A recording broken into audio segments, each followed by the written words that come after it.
jobs and economic growth. With these categories in mind, Mr. Speaker, I will briefly outline each of the changes and their impacts. Starting with expediting government approvals, the first proposed change would amend the Oil Sands Conservation Act within the Ministry of Energy. This would see us remove the requirement that oil sands schemes, operations, or processing plants with production capacity above 2,000 barrels per day be approved by Cabinet. This change would cut up to 10 months off the approval process with no less environmental rigor. Project development plans or schemes already require stringent approval by the Alberta Energy Regulator, making further Cabinet approval unnecessary. I'll note that more robust and detailed information is already posted on the Alberta Energy Regulator's website regarding project approvals and applications. This, in fact, provides more information than the brief description in an order in Council. As well, rules around Indigenous consultation have not changed. All stakeholders, including Indigenous communities, are provided with opportunities to raise concerns with the AER during the scheme approval process. In turn, the AER reviews these concerns and can place specific conditions on the project's approval. Prior to the AER making a ruling on a project, proponents also have to be approved by Aboriginal Consultation Office. The duty to consult is met by the ACO based on their economic, social, and environmental value and outcomes. This step ensures that government is satisfied with sufficient consultation and has been that sufficient consultation has been completed and keeps the approval process rooted in consultation, science, and fact instead of politics. Moving approved projects forward provides certainty for investors and will help relaunch the Alberta economy. Another change in the Ministry of Energy will speed up approvals of unique energy projects. Amendments to the Mines and Minerals Act will remove the need for Cabinet approval of Section 9 agreements, also known as Crown agreements, used to accommodate resource development activities. This will not change stringent regulatory processes and oversight, but it will allow the Minister of Energy to more quickly grant tenure or mineral rights in certain unique circumstances. These changes will reduce delays for approvals waiting to get on the Cabinet schedule by 3 to 6 months, Mr. Speaker. Delays in Section 9 agreements can result in lost opportunity to secure investment, particularly when they involve engineering technologies or emerging technologies. The final change on the topic of expediting government approvals are amendments to the Ministry of Agriculture and Forestry's Marketing of Agricultural Products Act. The proposed changes will change the regulation-making authority for plan regulations from Order in Council to the ministerial order. It will also eliminate the need for plebiscite regulations and transfers authorization for plebiscites from Cabinet to the Minister of Agriculture and Forestry.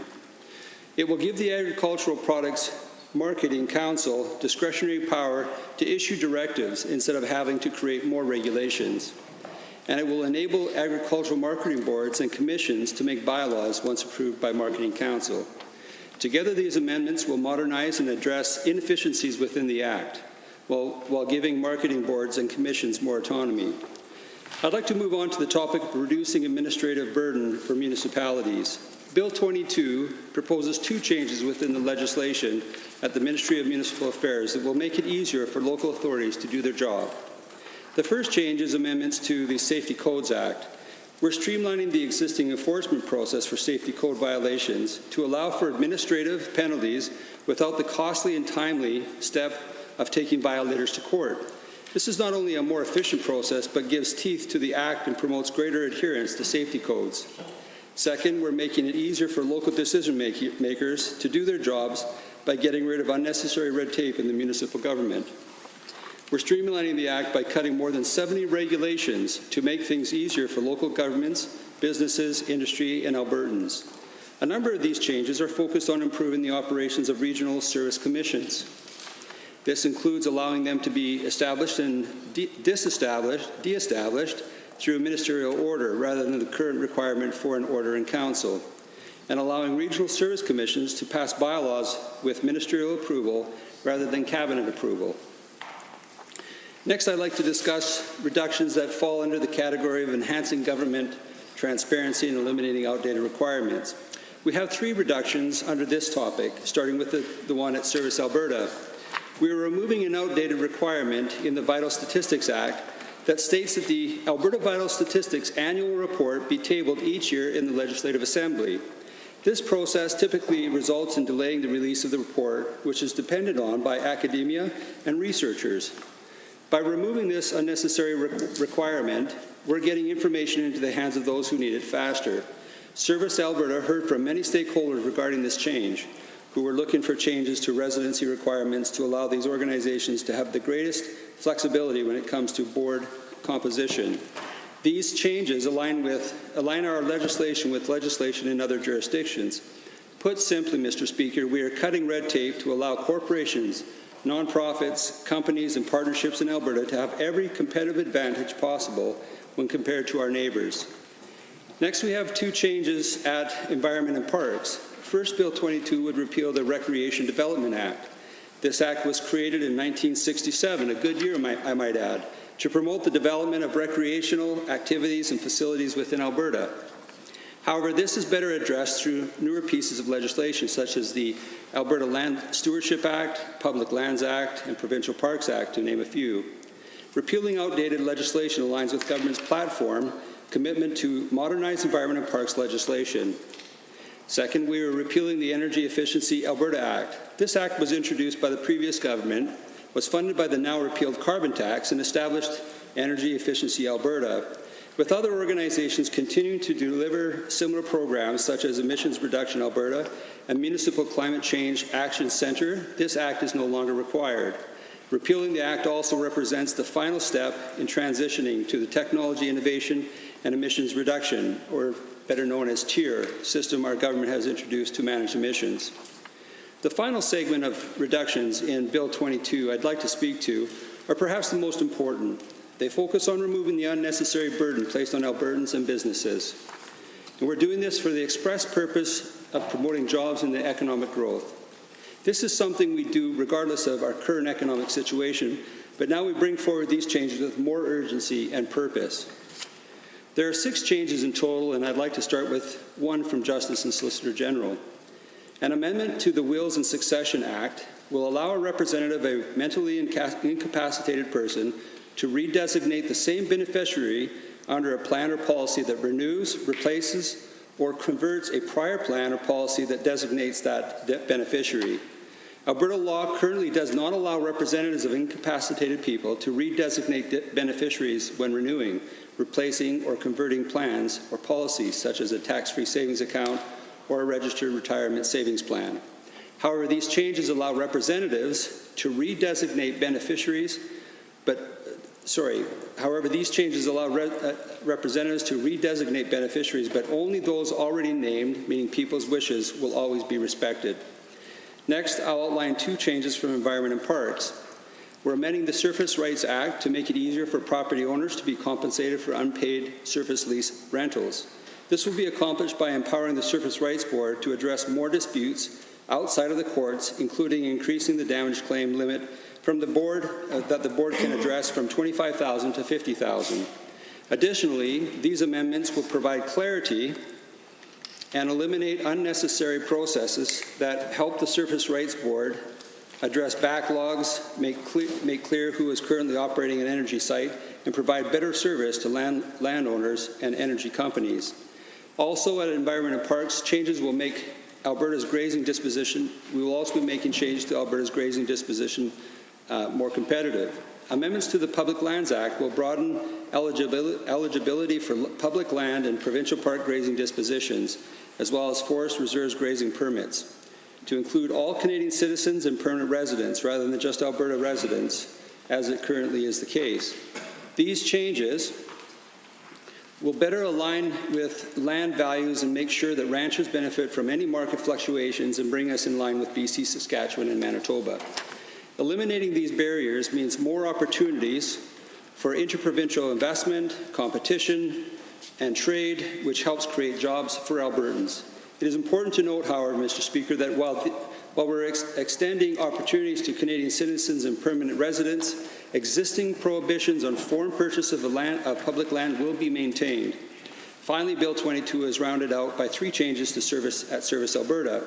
Amendments to the Companies Act will eliminate the requirement for members of boards of directors of nonprofit groups to be residents of Alberta.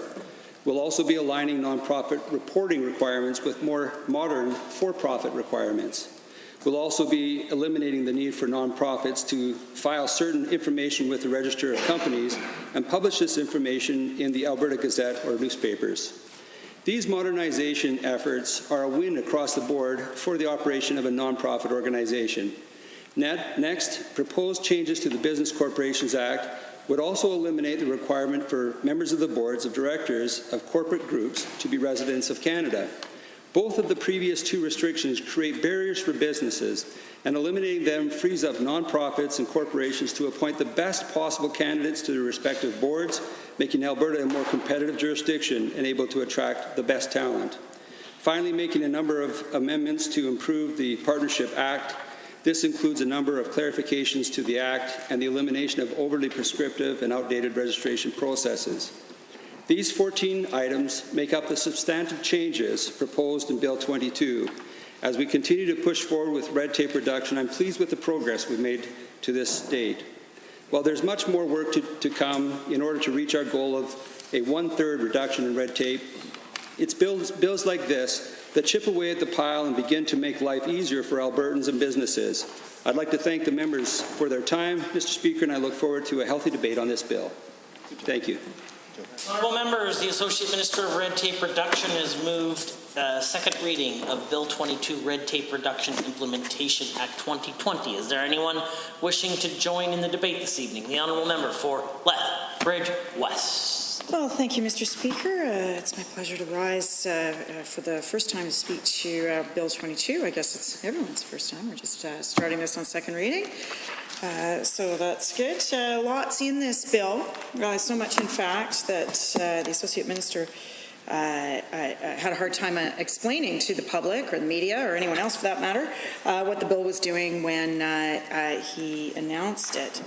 So as is often the case in a complicated piece of legislation, we have 175 pages of some reasonable things hidden in this bill that could have been done either by the minister responsible or in a miscellaneous statute amendment act.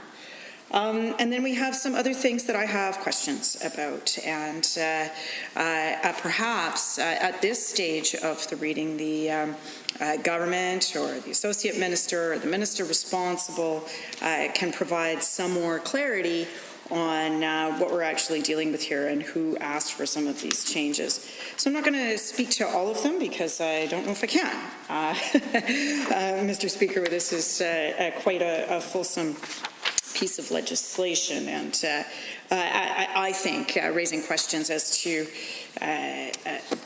just the appropriateness of putting everything in the kitchen sink into a piece of legislation. I'm not sure that actually does the public any favors or contributes in any real and substantive way to the actual process of democratic deliberation, which, in my view, should take into account some of the stakeholder reaction, and I'm just a little unclear on where some of that might be. So the first piece that I just have questions about, just straight questions, is around the Marketing of Agricultural Products Act. And so the bill gives Minister more respect to defining agricultural products. Okay, I think that's some more power with respect to that. Establishing regulations, which is an interesting piece of additional power. And the makeup of boards, also a really interesting change, and gives the minister more power with respect to setting up of plebiscites. And so I just have some basic questions about this. Who asked for this? Now, we know that a number of the agricultural marketing commissions had plebiscites around the refundability of their checkoff dues. The ABP had one in 2018 where they voted by a narrow margin to keep refundability. Other crop commissions did not.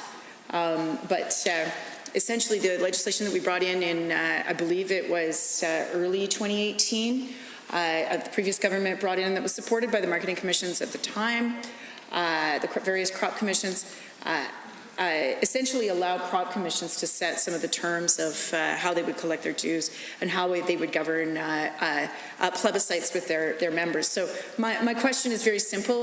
Were they asking for this? What has been their reaction? I certainly haven't seen a great clamor since some of those things were sort of pruned and evergreened, if you will, in 2018. I haven't seen folks asking for any of these changes, so I'm just curious about that. If they have, fair enough. But if not, then I have some serious questions as to actually who this legislation is for, and if this is a way to perhaps do a little end run around the ABP in service of some of the larger feedlot owners. And so, yeah, I mean, I'm a big supporter of the smaller cow-calf operators. I think they need a better deal, and they need a government in their corner. So I would hope that that's what this is about, rather than the other thing. I have a few questions about the Oil Sands Conservation Act scheme approval piece. Now, scheme approval wasn't individual project approval, and I think in the public's imagination and perhaps in the government's, sometimes those two things get conflated. A scheme approval is for a larger area where one company or sometimes a consortium is looking for a broader development. And this came in, and I'm happy to be corrected on my faulty memory. Age is a real thing that we deal with, Mr. Speaker. But in and around sort of the boom time between 2004 and 2008, the province of Alberta had to respond to very rapid development in the oil sands. And I believe it was Lloyd Snellgrove had the oil sands secretariat. He was sort of the minister responsible at the time. And they brought in some executives from Suncor, I believe, and as some others, to kind of consult the government. The Stelmach government really needed to kind of get their head around the sort of rapid development and the rapid pace of applications for approval.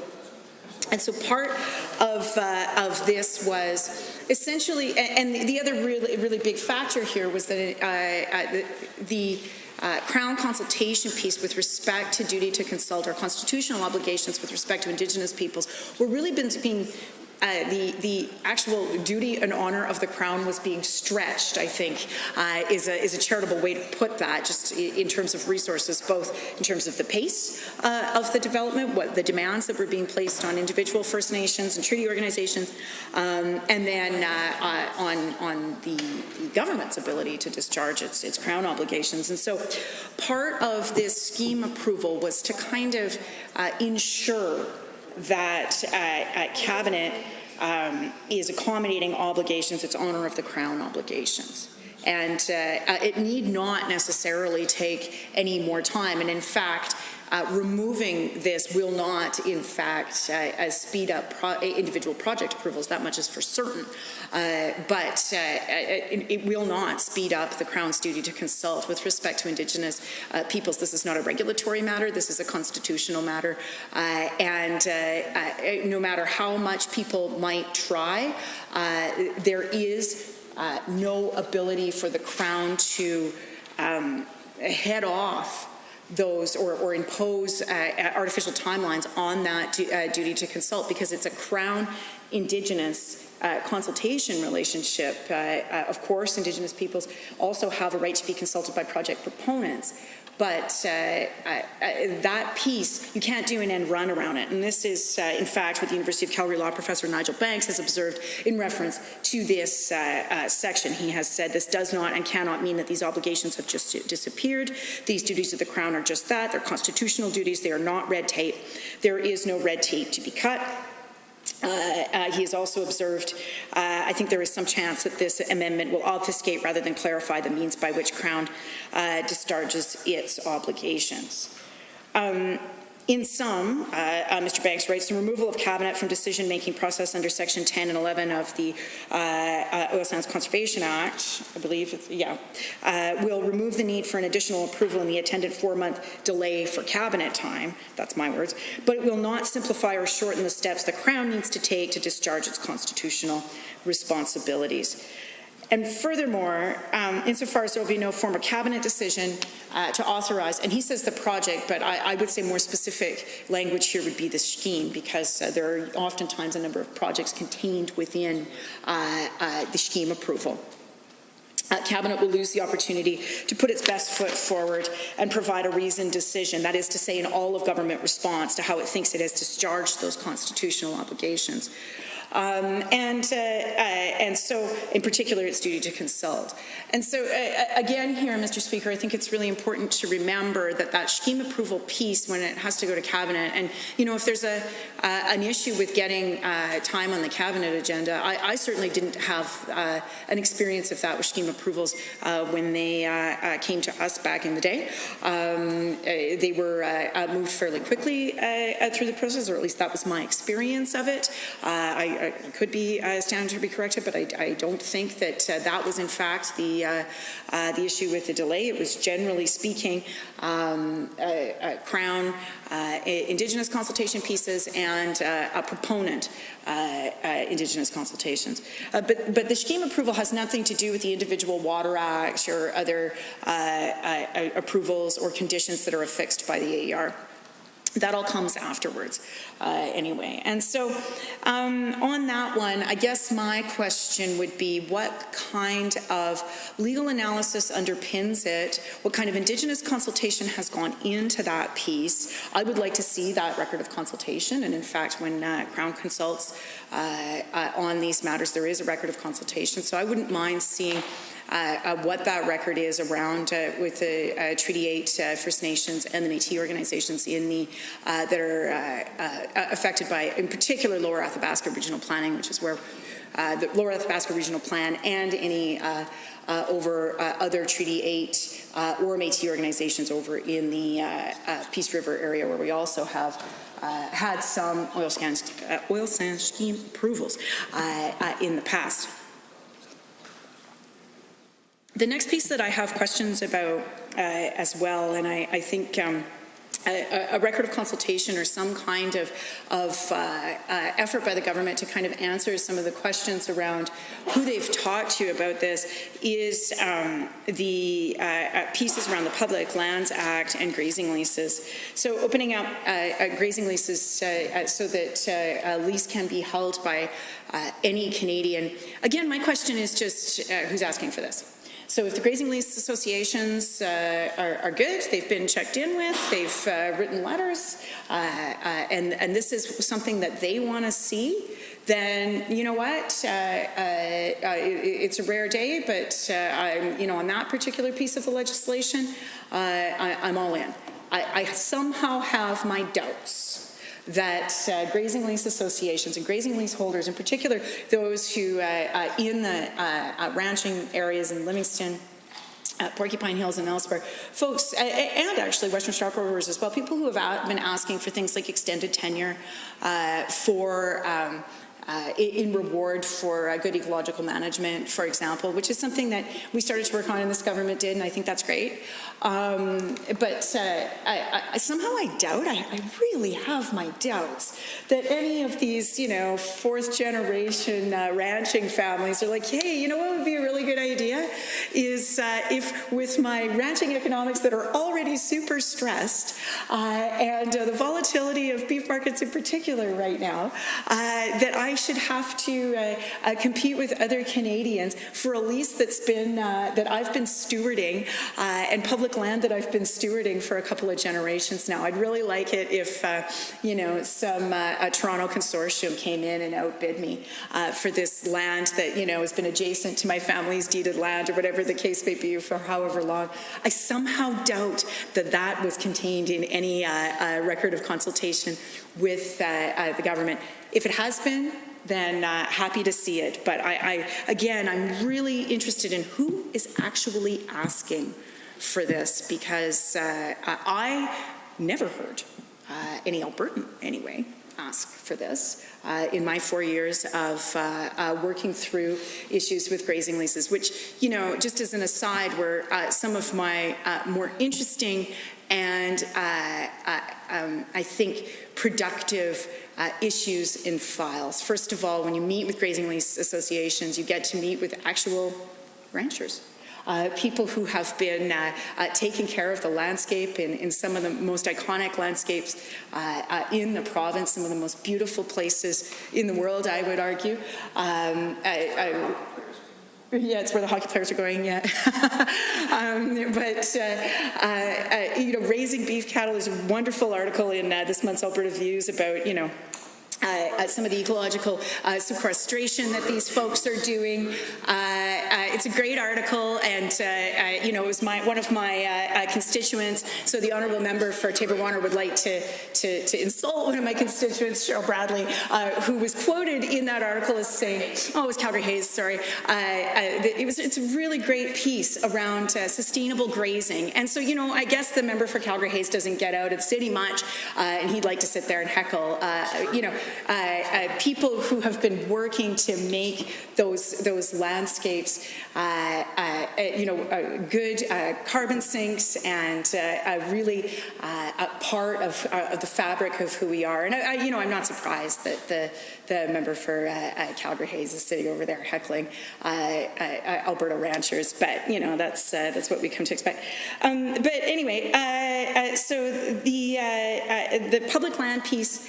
I'm really curious about it, and because grazing leaseholders had a certain number of issues when it came to everything from weeds to fencing to wildlife management. Those are the kinds of issues that I heard from them on for 4 years, and we really tried to work on some of those with elk management down in the southwest. Certainly the carbon sequestration piece. We asked the carbon offsets protocol team over in Environment and Parks to start developing a protocol. I'm curious as to where that's at. Those are the kinds of conversations I had with those folks. So, but if there was a clamor from Western stock growers or from any of the other grazing lease associations, north or south, to allow other folks to take up grazing leases, then okay, I guess if they can prove that out, that's good. So on Surface Rights Board, again, so Surface Rights Board is, I guess, still under Environment and Parks, although the board, it's the Rights Act, the board itself was consolidated with some designated regulations over to municipal affairs. But on the face of it, I think it might be a good thing to have a Surface Board's ability to hear cases with claims up to $50,000, up from 25. Certainly, life changes over time, and as we know, some of the unpaid money that is owed to landowners, to rural landowners, has only gone up over time, and some of the ability to get that money out of operators who are not either cleaning up their mess or paying their bills has changed over time. So I would want to sort of go back and double check with some of the surface rights advocacy groups, but I guess my question would be, it's gone from 20 to 50, why not more? Why that number? Why not a different number? And just what the state of the conversation was there. I think there's no question that government should be empowering the Surface Rights Board by clearing up backlogs, which we did. A number of other initiatives, empowering Farmers Advocate Office, all those kinds of things to help landowners navigate their way through that sort of quasi-judicial system. My only question would be, why not more? Another question I would have around this, because this is something I did hear from people, from landowners, but also Surface Rights Board's members at the time, was assignment of costs and award of costs. because landowners oftentimes would have to hire a lawyer or some such thing to get through and get something from these companies, and sometimes these companies would sort of string them along, right? And so here too, there might be a place even for the government to, and I'll just flag this with them, to sort of deliberate on how they might want to do that if they're actually doing this. Because here's the thing, like, it totally does clear up so-called red tape. If companies know that if they don't pay their bills and they don't treat landowners with respect, that they're going to be awarded costs for being vexatious through that quasi-judicial process. And so that will keep things out of the Surface Rights Board, potentially, have a deterrent effect, and I think it should be examined. Moving on to the Vital Statistics Act. This is sort of one of those things that I just don't really understand why we're doing it, so I would just love an explanation. Maybe there is an explanation, but I can't really see one that's readily available. Vital Statistics will no longer produce an annual review on changes to vital statistics, which include all live births, stillbirths, marriages, deaths, legal changes of name, and adoptions occurring in the province of Alberta. Now, that latter word popped out to me, Mr. Speaker. And the reason for that is there have been a number of deliberations in this chamber around adoption and around government making that process easier. And I believe it was a private member's bill brought forward by the member for Airdrie or Chestermere, or it was Chestermere, yeah. and I have a memory of speaking to it a few years ago, speaking in support of it. And so, you know, I guess my question would be, you know, how do we know that we are continually improving that system if we don't know how many adoptions are actually happening?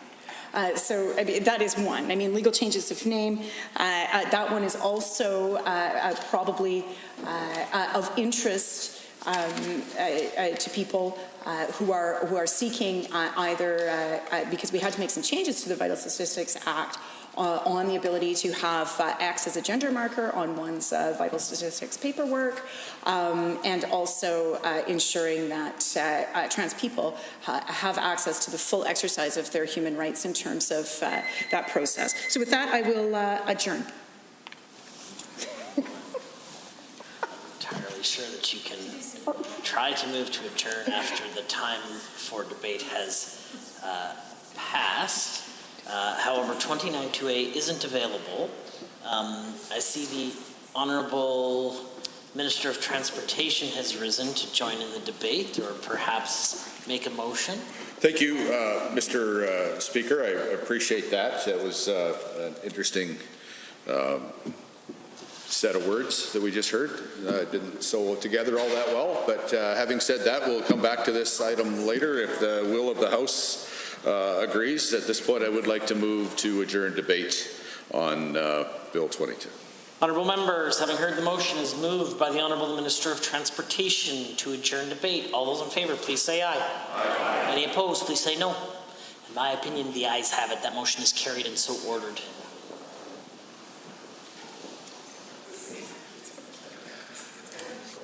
Under government motions, motion number 24, adjourn debate on amendment, Mr. Scow. Honourable members, we are on the amendment of government motion 24. Is there anyone else wishing to join the debate? The debate was adjourned on the Honourable Member for Cardston-Siksika. The Honourable Member for Edmonton Rutherford. Thank you, Mr. Speaker. I appreciate the opportunity to rise in the House today to address motion 24. And I'm, of course, quite glad that this sort of motion comes to the House so that we have an opportunity to speak to some of the concerns that we have about the nature of our society and how the work that we're all doing to try to improve concerns. The central point of motion 24 is to address racism, and of course I obviously support the intention to do that, but I think you're going to hear in the time that I have to speak of my concerns about the sort of inadequacy of the motion that was put forward.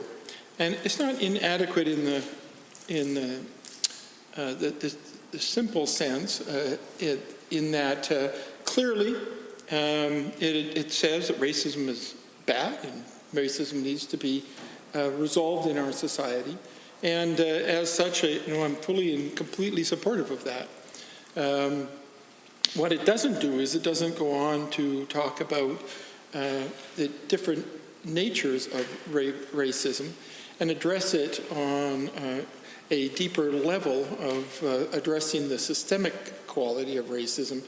And it doesn't go on to prescribe particular actions that will be taken by this government or suggested in the community to address the issue of racism. So within this motion, we see that it responds particularly to what we would refer to as first-order problems, and therefore prescribes a method of first-order change. That is, it looks at overt racism, the types of things that have been addressed quite significantly in the world over the last, let's say at least 50 years, in a very clear way. We no longer have restaurants that say no blacks allowed or whites only, water fountains, those kinds of things. Those are very clearly incidents of overt racism, calling people names based on their race or religion or other things like that are facts of overt racism. And I think that as a society, we've pretty clearly come to the place where we understand, the vast majority of us, and we can't account for every human being, but the vast majority of us are very clear that overt racism is absolutely wrong, to be completely condemned. And I think the Premier addressed that pretty specifically in his comments on this. And as a result, his prescription for moving forward was one that I also support, by the way, and that is that we really need increased relationship between people so that we can reduce racism. We know, for example, that people in the past, more than I think probably now, were often in the position of saying, you know what, I don't actually know anybody from that particular race. And as a result, they often didn't have any sense of the concerns of the people from that community. And once they began to actually meet people from that community, people tend to begin to understand them more and therefore tend to reduce that kind of overt racism. We know that's true in a variety of areas. We know, for example, that's true in the LGBTQ2+ community, that once people started to identify that they actually indeed did know people who were gay and lesbian and otherwise oriented, that they began to reduce the amount of prejudice against them. Lots of good research around that. So as far as the motion goes, saying overt racism is terrible and bad, and the prescription to increase relationship to reduce that kind of overt racism, I absolutely need to support what was said, and I'm happy to do that. But what we need to be talking about a little bit more here in the House is not first-order racism, that calling somebody a name or excluding them from having rights or writing laws that says they don't get to participate the same as others that are not like them. All that first-order problem. We need to start talking about second-order problems. And it's often referred to in the community as systemic racism. Now, sometimes people think systemic racism means that it's just simply overt racism as exercised by institutions. So they say it's not just a matter of me as an individual walking down the street saying bad things or doing bad things to somebody based on the color of their skin, the religion that they practice, or some other aspect of their humanity. And now they're saying we've also got to stop institutions from doing that, from treating them differently based on those factors and those qualities. And certainly we do, but I think that's actually covered in the notion that we need to improve changes in first-order racism issues and improve relationships and people's understanding and so on. Absolutely, I support that 100%. It's what I want to talk about is what we need to add to that conversation. And that is what we refer to actually as true systemic racism. And that doesn't mean racism that where an institution has a racist law. That means the practices and procedures within institutions and within society that have a differential effect on one community than another. So there's no intent ever along the way to have an overt intention to select a group of people and to be prejudiced against that group of people in the practice of the institution. But rather, it is the fact that some practices have a differential effect on people because they are indeed different. And I think that that's an important difference for us to make. So it doesn't require, in systemic racism, it doesn't require an intent to be bad. It doesn't require what the Premier was saying earlier about, sort of the darkness of the soul. That's not necessary. It's not about somebody making a bad choice, being evil in an overt, direct, intentional way. It's about the fact that statistically, people are affected differently than between groups. And as long as there is that significant statistical difference between groups, then there isn't an inherent prejudice in the incident. Now let me kind of go through some examples to try to flush this out a little bit here. That is, so we see, for example, that Indigenous people, as I often like to talk about, Indigenous people are overrepresented in a variety of ways. For example, Indigenous people have a higher rate of type 2 diabetes in this world. Now, nobody would suggest that somehow type 2 diabetes is being foisted upon Indigenous people with some intentional act. It's not something that we do to people, but we know if we look at the statistics that there is a significant statistical difference between Indigenous people's rate of type 2 diabetes and non-Indigenous people's rate of type 2 diabetes. And therein lies the systemic racism. Because it's not about somebody making a particularly bad choice to impose on Indigenous people. It's about all of the factors that lead to that statistical difference that we have to root out. So whenever we see a statistical difference that's actually based on race or religion or other aspects of culture,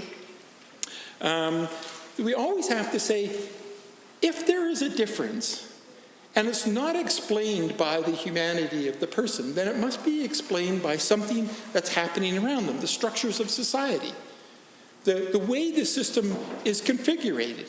So in taking a look at type 2 diabetes, we can begin to look at some of the issues that maybe have been an impetus to systemically draw Indigenous people into a higher rate of type 2 diabetes.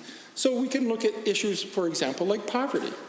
We know that people who live in poverty for great periods of their life statistically have worse health outcomes as they get older. That's just a fact. It's not that somebody's trying to make them sick. It's just that we know that living in poverty actually is an inducement toward poor health in life. And we know, therefore, that if more Indigenous people live in poverty, they're more likely to have poor health outcomes, such as, for example, type 2 diabetes. That's the problem that we need to address then. We need to say that in our health system, there is a statistical problem, And we need to address that problem by looking at the second order change. That is, not just the intentional bad things that happen to them, but the unintentional bad things. And so why is it that more Indigenous people are in poverty? And how do we resolve that is the answer for the health system. And there are, in fact, whole segments of the health population that look at social determinants of health. And they look at, it turns out that they are very significant in terms of health outcomes, the social determinants of health. That it isn't just about bad choices made by people. It's actually about a variety of things that are only quasi in the control of the individual involved. So, for example, if you were raised in poverty, you probably didn't have much control over that. And yet, having been raised in poverty in the first, let's say, 10 years of your life is statistically related to the likelihood of your having negative health outcomes, such as type 2 diabetes. And that's the issue that we're talking about here. That it's just the nature of the construct of society that sometimes has a disproportionate negative effect on a group of people. And that means that we have a responsibility to identify that statistical difference and to root out the things that impel that statistical difference and to make changes. So if we really want to reduce racism in society, we have to look at the things that cause, in the case that I'm talking about, Indigenous people to experience worse outcomes in terms of health, in terms of school graduation rates, in terms of engagement with the law, in terms of family breakdown, in terms of addictions. And we need to stop saying, oh, it's something about them as Indigenous people that is causing these statistical differences. It's their fault if they made better choices, if they did things the right way, then they wouldn't be in this place. And we need to instead look at what are those social determinants of health? What are those social determinants of addiction? What are those social determinants of involvement with the law and family breakdown? And once we do that, then we act in such a way to create systemic or structural responses to the structural problems that we've identified. So if we identify that there's a greater amount of poverty in the Indigenous community, that's the structural or systemic driver that impels poorer health outcomes in later life, then we should actually have a structural response that seeks to reduce poverty, that actually looks at Indigenous people and, in fact, treats them differentially based on that. Now, I know that's a difficult thing to say, because what we want to do is we want to be able to design a society in which we're all sort of colorblind, and we all sort of say, no, we treat absolutely everybody exactly the same. And I actually agree that that ultimately is the society we want to get to, that everybody truly is treated exactly the same and there is nothing differential. But I know in therapy that they talk about the fact that if you have a client come in and you talk to them about the issues that they're facing, but you don't address the fact that it's not just everybody's facing the problem in exactly the same way, but also talk about the fact that there are things about that individual that cause them to face it in a differential way. So if they are poor, if they are of a certain gender or a certain race. Honourable Member, Standing Order 29-2A is available. If anyone has a brief question or comment for the Honourable Member from Edmonton Rutherford, the Honourable Member for Edmonton Highlands Norwood on 29-2A. Yes, thank you, Mr. Speaker. And I'm always honestly quite impressed when the member from Edmonton Rutherford speaks, because he does have an extensive academic knowledge in particular. So I just was kind of left hanging there. So if you don't mind just finishing your thoughts for us. Thank you very much. Honourable Member. Thank you, Mr. Speaker. I think the point here is that sometimes in order to be unbiased, you have to be differential. And a simple example, and I know all examples have terrible faults in them, but is if all of your kids wake up on Christmas morning and you bought them all a pair of pants, and you bought the same size and shape of pants for your 12-year-old as you did for your 3-year-old, you probably would not have a positive outcome on Christmas morning. What good parents know is that you actually are responding to your children's needs differentially.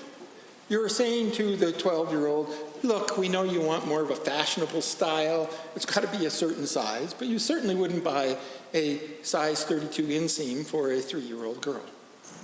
And you know, it's just an example, but it points out the fact that if we understand that there is something in fact different for people of a particular group, there is a statistical significant difference for that group, then it is really requisite upon us to derive and develop structural ways of addressing that. Just the same way we say, I'm not going to buy the same size of pants for my 2 children who are 10 years apart in age.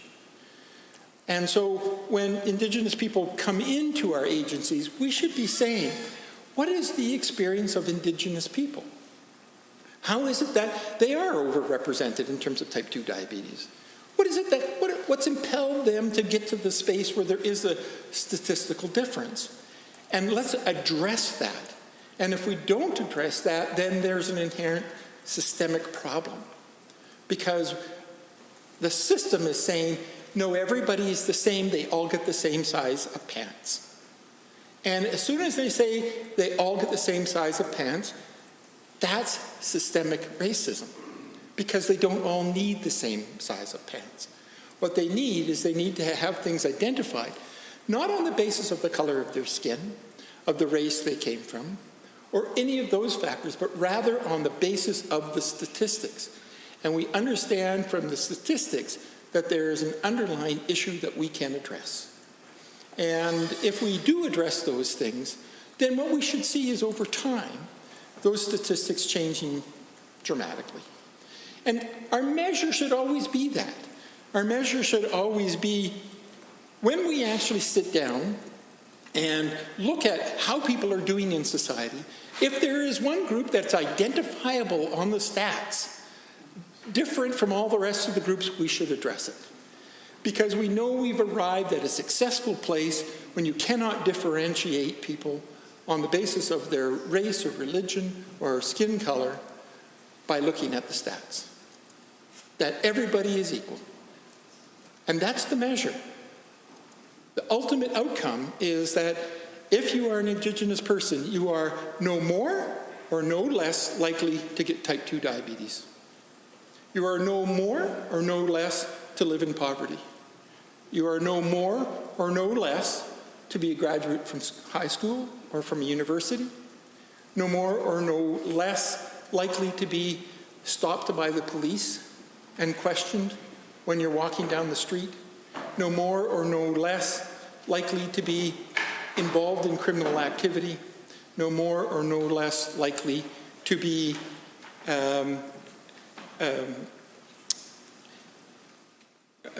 involved in any of the negative outcomes that we see in society. Then we know we truly have a non-racist society, because there is no statistical difference. And I really would like to see the government seek ways to try to achieve that ultimate outcome by taking direct action to ensure that the structural drivers that have brought us to the place of this differential statistic are responded to with structural measures of change. Thank you very much. Well, members, that concludes the 29-2A that is available. I see the Honourable Minister of Municipal Affairs has risen. As a reminder to all members, we are debating Government Motion 24. Having said that, we are currently on Amendment A1. Thank you, Mr. Speaker. And Mr. Speaker, it gives me profound pleasure to rise to not only speak on motion 24 that is before this particular House, but as well as to respond to the amendment that was put forward by the members opposite. For the benefit of this House and those of our citizens and residents watching from home, motion 24 reads, "Be it resolved that the Legislative Assembly, A, condemns racism and all forms of bigotry and hatred. B, affirms the commitment of Alberta to human dignity and equality of all before the law. C, acknowledges the pernicious and durable nature of anti-black racism. And D, acknowledges a tragic history of racism directed at Indigenous people in Canada. And E, urges the government to consider these issues in its ongoing review of the Police Act." It is on the basis of this particular motion that the members opposite put forward an amendment that reads that the government motion 24 be amended by striking out clause E and substituting the following. E, urges the government to ensure that these issues and the voices of racialized communities are considered in its ongoing review of the Police Act by immediately establishing an advisory panel, one, to conduct hearings throughout the province, to examine and make recommendations in respect of systemic racism in Alberta. 2, that consists of members of the Anti-Racism Advisory Council, provincial Indigenous leadership, and Black Lives Matter chapters of Alberta. And 3, to publish a report with its findings and recommendations no later than October 1, 2020. Those are the motion and amendment before this particular House. Mr. Speaker, I rise before all of you as, someone who is, by all measure and standard, a very recent immigrant to this beautiful land that we call home. And I do want to thank all members of this assembly, whether you are on the government side or on the opposition, for recognizing that anti-black racism is real, recognizing that systemic racism is real. And I hope, and I sincerely hope, that we can truly work together, as I have always said before the floor of this House, the few times that I have had the opportunity to speak, and the few times that I have had the opportunity to also speak outside of this particular, the floor of this assembly, that we can, I hope that we can sincerely work together to tackle issues of black racism and systemic racism, because this is, of all of the things that I have been through in my entire life, this is one that has affected me personally. And so that is why, Mr. Speaker, when I say that on this particular issue, I do not want any form of partisan coloration. I mean that.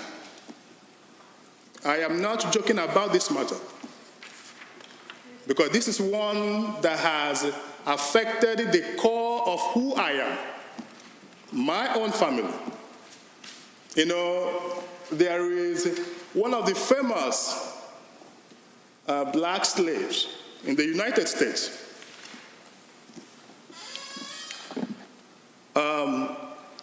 His name, Olaida Equino, was an Igbo slave. For those of you who don't know, I was born and raised Igbo from southeast Nigeria. So that part of the country where I come from is the land from where most of the slaves shipped to the United States, the Caribbeans, came from. Long history of ancestors who were taken from their homes, the culture that they know, never to return. I encourage every member of this assembly to Google that name, and you would see whether Wikipedia or all of the writings on history about him clearly documented that he is Igbo, and he wrote himself. But boy, Olaide Aquino was a fierce soldier. He was confident. He was arguably the earliest slave that freed himself and became one of the most successful blacks in America. So, friends and colleagues in this assembly, when I speak about this particular issue, it comes from the heart, it comes from my bones. This is not theory for me. Many of you wondered why I go by KC, K-A-Y-C-E-E. My real name, the name given to me by my parents, is Kelechi, K-E-L-E-C-H-I.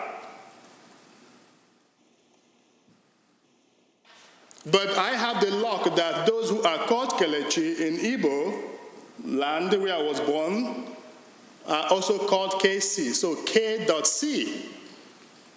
So growing up, I was called KC, K.C. When I came to this country, I came with nothing. Although a qualified lawyer worked in one of the biggest law firms in Lagos for the former president of the Nigerian Bar Association. Growing up, I had high hopes. My classmates at the University of Lagos never one day believed that I would leave the shores of Nigeria.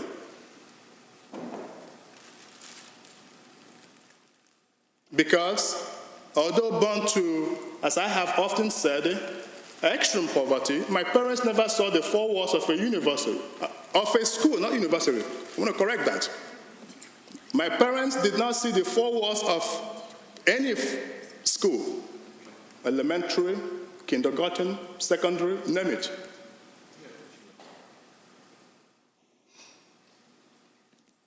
So I came to this country, uprooted myself, armed with the best law degree you can think of in Africa. University of Lagos is the elite faculty of law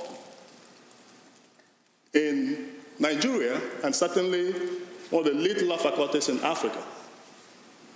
But I came to this country, and this province that I love, it was so hard for me to find employment. My first employment, I would, in a week, if I don't send out 100 resumes, I would not receive a single phone call.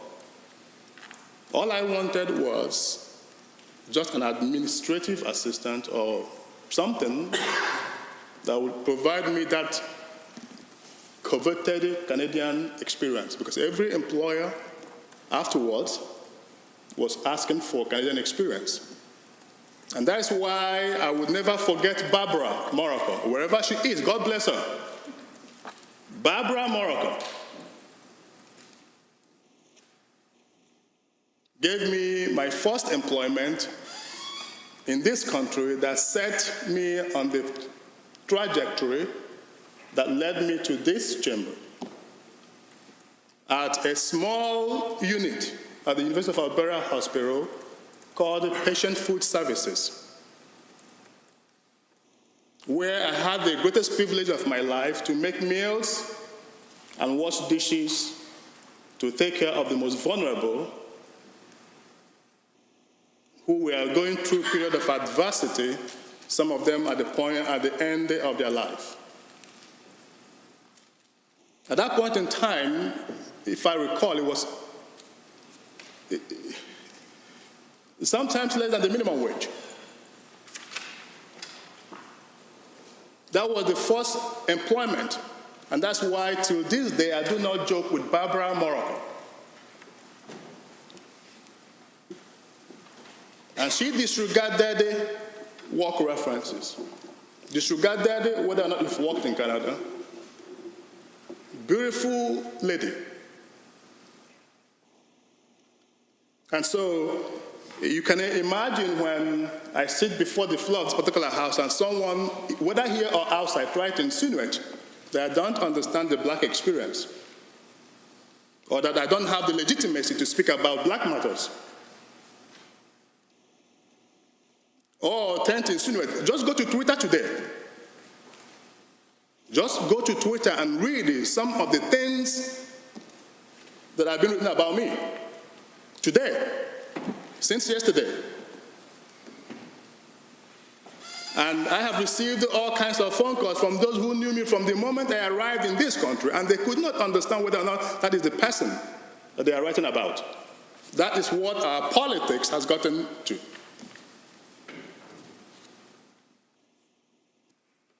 So, Mr. Speaker, the story of black people in this country is not always an easy one, but it is a strong story, filled with richness and resilience. Black people in Canada and Alberta have many different histories and heritage, which have all added to the greatness of our land. There are those whose histories date back to fleeing slavery and Jim Crow laws in the United States and arriving in Canada through the Underground Railroad in search of freedom and a free state. This wasn't always easy, as they also experienced oppression and racism here in this country. So, Mr. Speaker, I do not want this matter to be a subject of politics. I know some people would not want to hear that, but that's coming from the heart.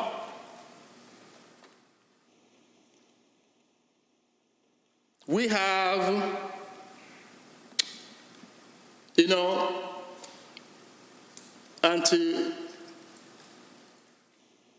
a council that is dedicated to anti-racism. We can strengthen that council to make sure that it does its work. I know the members opposite, and I have said, God bless them, they are speaking well, they have shown genuine concern about this particular issue, but I want them to also live by example.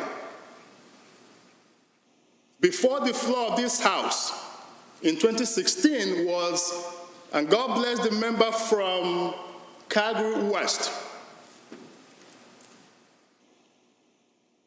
the government chief whip, who fought so hard to support one of the policies that the black community in this town, in this city, have complained as unconstitutional infringement on their right, called carding. I have Hansard from the statements made particularly from the member from Calgary Mountain View, who was the then Minister of Justice. The members opposite had 4 years.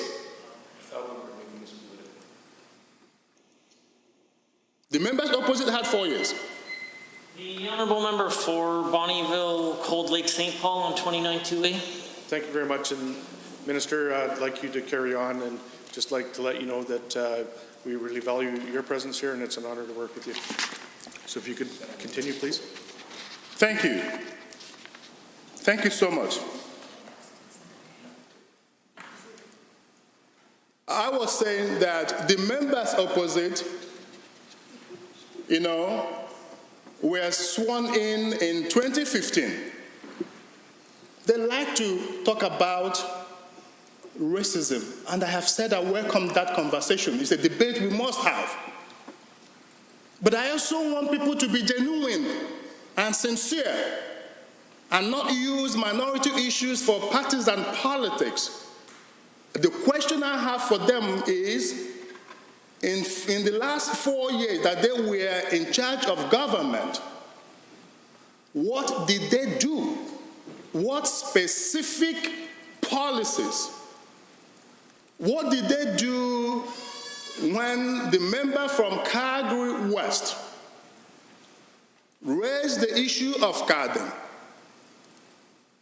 I have a CBC article from November 8, 2016, headline, Tory MLA demands Alberta government stop police Garden. The member from Calgary Mountain View, who was then the Minister of Justice, said all kinds of things to minimize the request, the serious concern that's been raised by the black community to deal with one of the most important abuse that they were going through. The member from Calgary Mountain View, amongst other things, asked the member from Calgary West, she said, and I quote, "I'm not really sure where the member opposite got his law degree, but I might suggest he goes back to school." This is in response to the member from Calgary West asking the then Minister of Justice and Solicitor General to pursue policies that will put an end then to the unlawful carding of minorities, mostly black and indigenous people. One that I have heard from my community. So anytime you hear me, in as much as I welcome this debate, members opposite wants to capitalize on minority issues to accuse conservatives as being racist. The natural instinct in me wants to push back right away because it is not right. You can't eat your cake and have it. I do not want, as I said yesterday, for minority issues to be a subject of political football. We can have the legitimate debate. Systemic racism is real. I was talking about my name, KC. I didn't get to tell you why it eventually became KC, that I'm known by all of you in this assembly. When I was about to article in this Edmonton, hundreds of applications, not one single call for an interview. It was not until I changed my resume from Kelechi to KC, and God bless him again, my principal, James Song, was the gentleman who made it possible for me to be able to stand before you as a lawyer in this country. My wife, also a lawyer, a university school heart. We met on the very first day of university. Brilliant, beautiful black woman.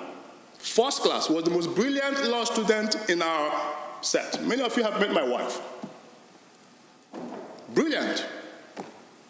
She faced the same faith, despite the fact that she made a first class from law school.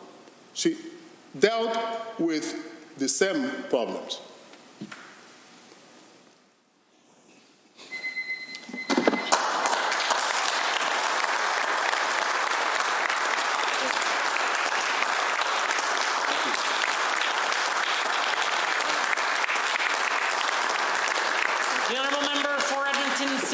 Speaker.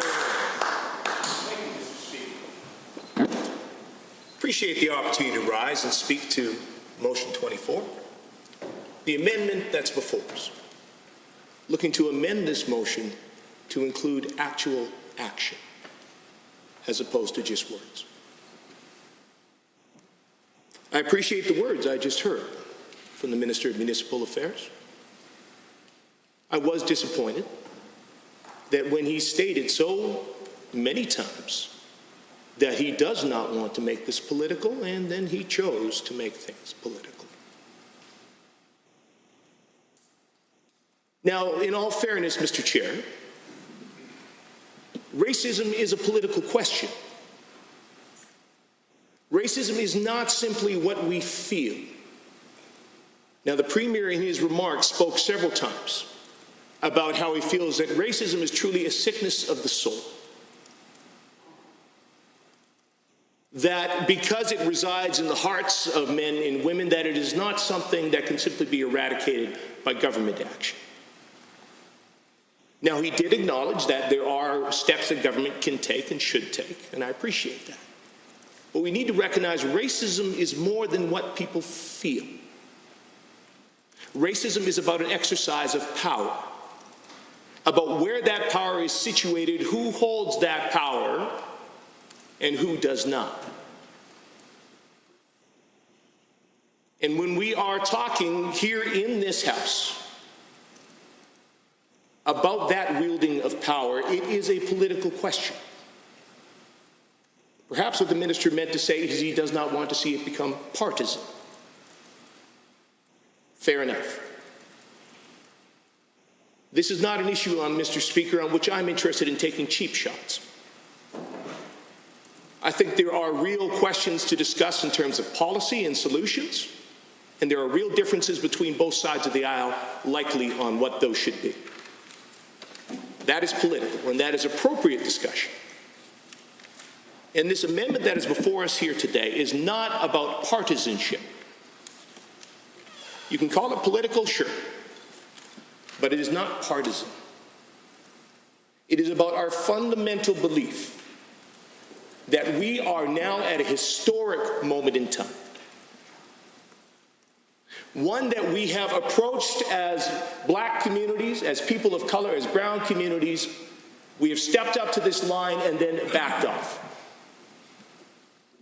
We have looked at the truth and then covered it back up again, because society was not ready yet to take the actual steps needed to confront some of these elements of systemic racism. And now somehow we have, with the murder of Mr. George Floyd, we have crossed a threshold where we have seen a mobilization like we have never seen before, and we have an opportunity like we have never had before to take real and significant action, because society is suddenly open to listening and hearing things differently. There is the opportunity now to speak about and discuss things that there may not have been room to talk about before. And that is why I'm so disappointed that a government who is willing to make room for so many other discussions on gun ownership, on their fair deal panel, on an inquiry into foreign-funded environmental radicals, is unwilling to take any actual action, have any actual significant discussion of something that impacts so many Albertans.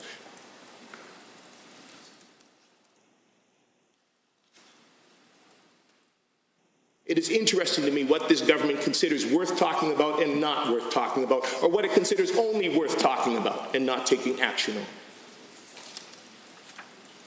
And that is a political statement, but it is not a partisan statement. It is simply an observation. Because, Mr. Speaker, when we talk about racism and the impacts and the effects, part of the challenge is that people take it merely as a moral question. So when we talk about an action being racist or having a racist effect, that is taken as a moral judgment on the person who is involved with it. And it is entirely possible for someone to be a good person and still do something racist.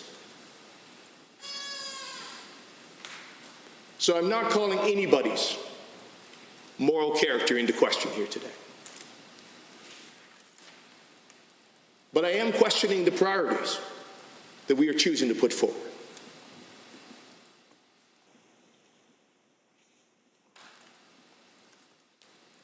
Now, the Premier, when he spoke, he did acknowledge the overt and institutional racism that's woven throughout our country's history. He talked about Sir Wilfrid Laurier's attempts to ban black immigration, the Chinese head tax, a terrible devastation of Indigenous communities through the regime of Indian residential schools. And he talked, as I said, about racism. He believes that racism and hatred are truly a sickness of the soul. It can be very challenging to change someone's heart. That can't be done through a conventional government program. He's right. No government program is going to change anyone's heart. But a government program, a government decision, a government policy can absolutely change what the impact is on an individual. It can de-institutionalize racism. Government can take concrete actions to address, as the minister himself ably noted. Though I would hesitate to reduce the concerns of black Albertans to a single issue.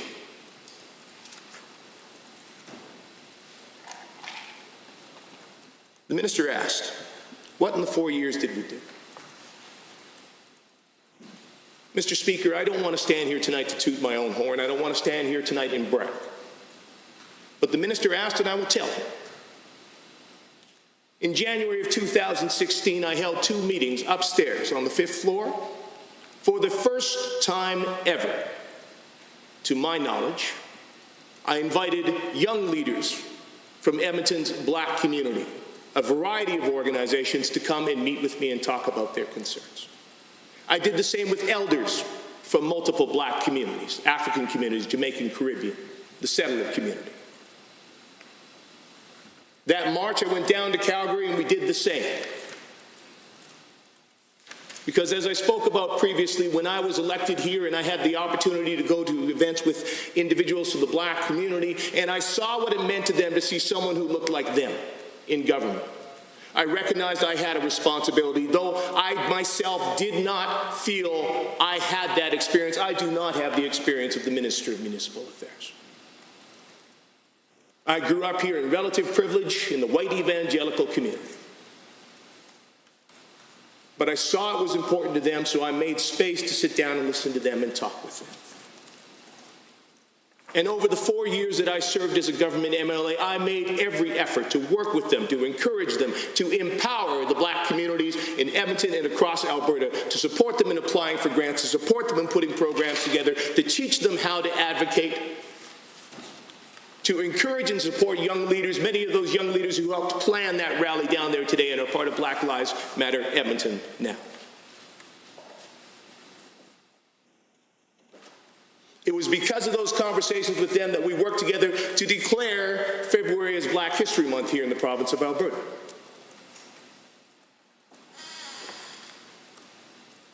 And we made every effort, I made every effort to showcase their voices here. Not to make this partisan, but indeed to recognize that it is political and that the black community in this province for far too long did not have political voice. I'm excited to say that's changing, Mr. Speaker, because we have some incredible young black leaders that are stepping up, and they are part of this movement now. And they are watching this debate. They're watching each one of us and what we say here, indeed what we say on social media, what we say about each other. And what they see is going to determine how they feel about the political system that they look at and they feel does need to change, and so many other aspects that still need to change. Perhaps it wasn't the Premier's intent, but listening to him, I had the feeling that in many respects he was saying that most of the work is done. Perhaps there's a few small things that still need to be addressed. He did acknowledge systemic racism still exists, but I did not hear much about his thoughts on what we can actually do about it, or whether government or any of us in this room have specific responsibility. I'd say we do. The minister talked about the one time to my recollection that the member for Calgary West brought up the question of carding, and I appreciate that he did. And indeed, that led to a government review in which I took part, and indeed, again, I brought members of the black community and indeed some young Indigenous men to meet with staff from the Ministry of Justice office to share their experiences at the hands of police. Ultimately, Mr. Speaker, no, we did not take that action. It proved to be a fairly complex question in many respects, and I certainly have my own regrets. But we did a lot of work, Mr. Speaker, and we worked to empower these communities and to lift them up, to include them in the $25 a day daycare, to make sure they had the opportunity to access grants, to make sure that they had the opportunity to sit with us and tell us what they needed. And I sincerely hope this government will do the same.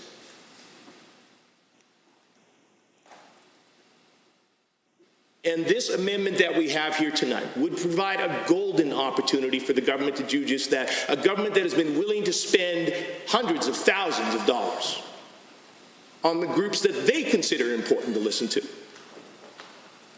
on the things they feel will bring them political benefit. But on this issue, they are choosing to bring forward a toothless amendment, a toothless motion, to discuss this briefly and then simply put it away again.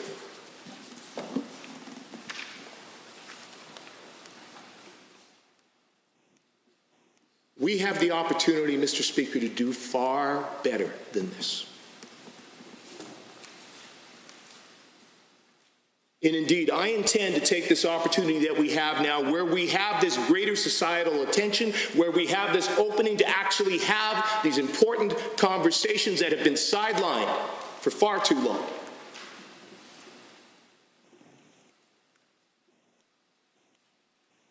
I intend to live up to the responsibility that's on me as a representative in this place, who is from the black community, who has had that opportunity because of them to reclaim my black identity.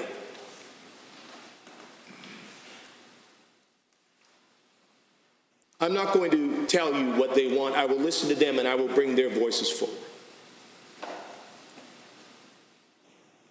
We have an incredible opportunity here, Mr. Speaker.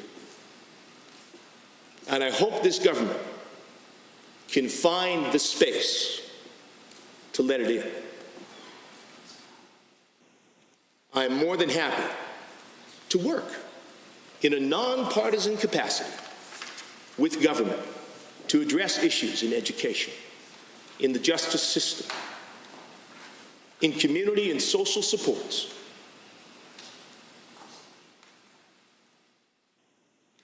But I will speak honestly, I will speak frankly, and I will not shy away, because these members do not shy away when they are speaking for the people that they feel passionately about and represent.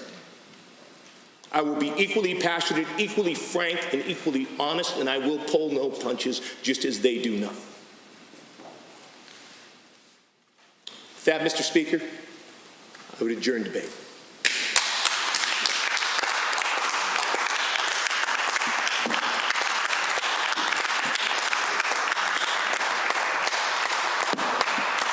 Honourable members, having heard the motion as proposed by the Honourable Member for Edmonton City Centre to adjourn debate, all those in favour, please say aye. Aye. Any opposed, please say no. No. In my opinion, the noes have it. That motion is defeated. Just give me a second. Is there 29-2A given an intervening?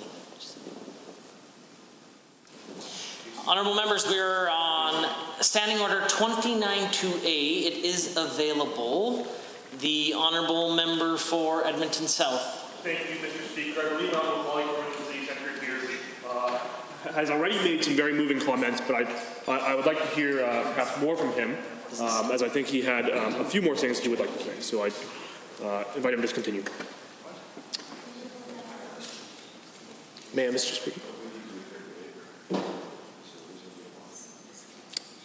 I take it, Mr. Speaker, I have the floor. The Honourable Member. Thank you, sir. I recognize, Mr. Speaker, This has been a heated issue. But let me be clear. The frustrations, the anger, the pain of members of the Black community, brown communities, Indigenous communities, people of color, against systemic racism and the hurt and the damage that's done to them is every bit as real and authentic and worthy of debate in this place as some Albertans' grudges against Ottawa. They deserve every bit as much attention, every bit as much validation, even if members of this House do not feel that there's any particular political gain for them in hearing them.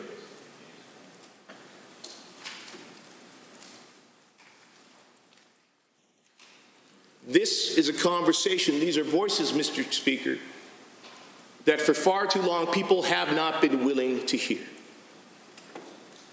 But I am incredibly encouraged to see that now that the doors have been opened, people are working hard to make sure they are not shut again. I've been incredibly happy in the past 2 weeks to see 2 separate organizations spring up, Black Educators of Edmonton and the Black Teachers Association Alberta, because Black teachers tell their stories, and I've heard them, of how they have struggled to be heard, of how they have had to tolerate racism and discrimination, how they have watched it happen to students and they felt that they could not speak up. Now they are banding together to speak. It has not been possible in some respects previously for us to have real conversations about the actual impacts of policing and whether there are better ways to approach the criminal justice system or how we deploy our resources in those areas that would yield better results, particularly with these communities. That opportunity to have that conversation is open now. The challenge is, can we have that without the partisanship coming into it? We have an opportunity, Mr. Speaker. That does not mean that we cannot call out racism when we see it, raise concerns when individuals are put into positions of power, and question the judgment of those who chose to put them there when those individuals are furthering oppression, racism, overt and systemic. That is a valid question, Mr. Speaker. It is one we will continue to raise in this House. But I give you my promise, for myself, I do not intend to do so cheaply. There are real concerns to raise, and indeed I recognize there are the games, the political games that we play here, and let me be clear, Mr. Speaker, both sides of this House play them. But I give my commitment to all members of this House, indeed to the Minister of Municipal Affairs, that for these communities of which I am part, and which I also have a responsibility to represent, I do not intend to play them or to treat them as a cheap prop. And indeed, I don't believe in any way that I have. And indeed, what I hear back from those communities is that's their feeling too. But I will be continuing to raise this question on bills that we debate, on issues that are brought forward, on every piece that comes in front of this House, because that is a valid lens by which to analyze and discuss the actions and choices of this government, the decisions they choose to make. That is political, Mr. Speaker, but it is also honest and it is true and is part of my responsibility. Thank you, Mr. Speaker.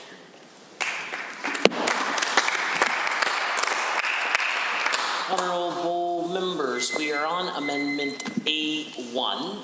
I see the Honourable Minister of Transportation would like to join in the debate. Thank you, Mr. Speaker. At this point, I would like to move that we adjourn debate on the amendment and on this item. Appreciate the sentiment of the Honourable Minister. motion 28, or Standing Order 28, a motion to adjourn except when made for the purposes of discussing a matter of urgent public importance is always in order, but no second motion to the same effect shall be made until after some intermediate proceeding has taken place. So typically speaking, in the House, we couldn't have successive motions to adjourn. We just had a motion to adjourn that was defeated. I understand it's possible that it's the will of the House to adjourn, so maybe the Honourable Minister might ask for unanimous consent that would allow that to happen if it was in fact the will of the House, the Standing Order 28 could be put aside. Mr. Speaker, taking advantage of the tremendous wisdom from the chair, I at this point would like to request unanimous consent of the House to adjourn debate. Unanimous consent has been requested by the Honourable Minister of Transportation to adjourn debate. I will ask only one question. Is there anyone opposed? If so, please indicate now.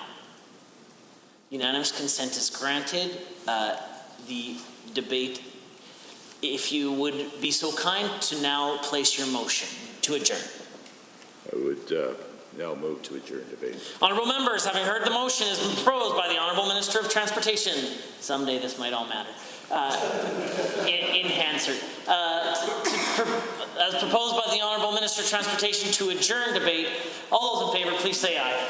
Aye. Any opposed, please say no. Motion is carried and so ordered. Under Government Bills and Orders for second reading, Bill 23, Commercial Tenancies Protection Act. Debate adjourned. Ms. Phillips speaking. Honourable members, we are on Bill 23. Is there anyone wishing to join in the debate this evening? The Honourable Member for Edmonton McClung. Thank you, Mr. Speaker. Pleased to rise this evening to speak to Bill 23, a measure that one might say is long overdue, and actually might even call it late. Commercial Tenancies Protection Act, brought forward by the Economic Development and Tourism and Trade Minister, is something that, while we feel supportive of, it is a piece of legislation that we feel doesn't go quite far enough, and it has a number of holes in it. However, in summary of the legislation, I think honourable members and the public should know that what it actually does is proposes a temporary ban on commercial eviction of commercial tenants until August 31st, 2020. Rent increases and late fees are also prohibited, and it takes effect retroactively to March 17th of this year. Therefore, late penalties or fees cannot be charged on a tenant from March 17th to August 31st of this period. And this is something that we called for over a month ago, Mr. Speaker. We've been calling on it for the government to do this for weeks, and all the UCP brought forward was the bare minimum in this piece of legislation. The bill does nothing to support the payment of rent. It just sets up a lot of pain down the road. There's no actual rent relief providing support to struggling businesses. It just kicks the can down the road. The federal plan, the Canada Emergency Commercial Rent Assistance Program, is broken, and this bill does nothing to fix it or fill in its gaps. Now, if a tenant cannot meet the rent, the landlord and tenant are to enter into a payment plan. If the landlord has increased rent during this period, they must refund that amount received from the increased portion of the rent. Enforcement is certainly a question we have about these measures, and whether or not there are any teeth to this bill to enforce the measures is a pretty good question. As I mentioned, the bill has no relief package, and therefore these payments just defer the rent and will need to be fully paid down the road. That from a tenant who has not had income in the intervening months and may need to end up financing that unpaid rent in order to meet the payments that will come due in September after the deferral is over and the landlord is demanding full payment. So begs the question, Mr. Speaker, what really was the government hoping to accomplish with this piece of legislation? Was it merely to quell the rancor of the public and the calls from commercial tenants for relief in the face of extreme stress, financial stress, where landlords were demanding full rent, and in many cases their revenue streams had completely disappeared, and they certainly had no income to pay the rent. And in the meantime, we're facing potential eviction, not knowing whether their businesses would survive or whether the banks would be coming after them next, or concurrently with the landlord. So businesses were certainly between a rock and a hard place, to say the least.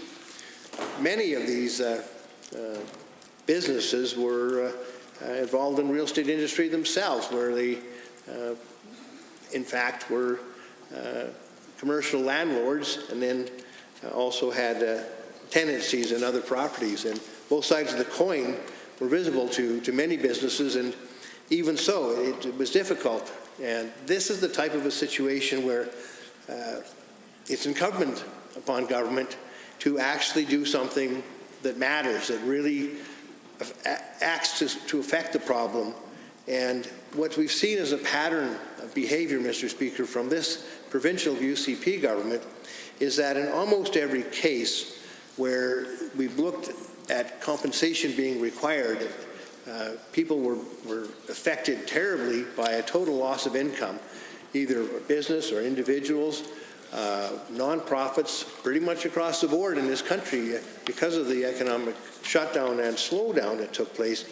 A very unique situation, but it called for a response that recognized the situation we were in, that simply putting a Band-Aid on it or kicking the can down the road wasn't something that was going to solve the problem. All it's going to do is delay the inevitable and cause business failures, which would have happened maybe sooner, but they're still about to happen because they see no way out come September, when these bans on evictions and temporary deferrals are suspended, are over. So what we should have seen happen from this government, and we begged them to do it, was actual rent relief, and that we didn't see. Typically, we'll see measures from the government that will, when we're looking at what side of the coin do they support in terms of a tenant or a consumer versus the business interest in a particular issue.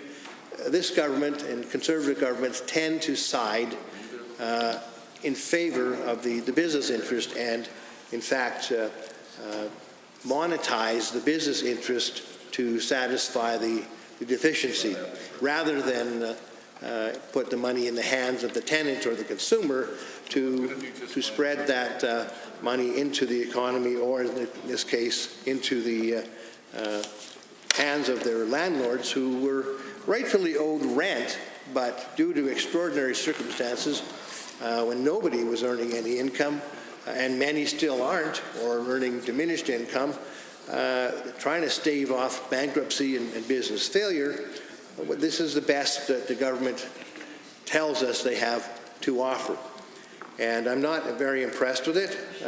It is something that at least maybe forestalls the procedures that many businesses are facing right now that are potential bankruptcy, maybe gives them a running opportunity to refinance or perhaps get their business moving again over the next few months. But the predictions are, Mr. Speaker, that for those landlords, for those tenants of those landlords who for over 3 months had no income, predictions are that some of these businesses may never recover that ground. So when the deferral period ends in September, Mr. Speaker, you will be, as a tenant, faced with that hammer over your head for the duration of your business. And small businesses in particular, and I was a small business operator for 30 years, Mr. Speaker, we operate on a very small margin, as many businesses do, whether you're in agriculture or in a production facility or running a restaurant, it doesn't matter. Your margins are tight.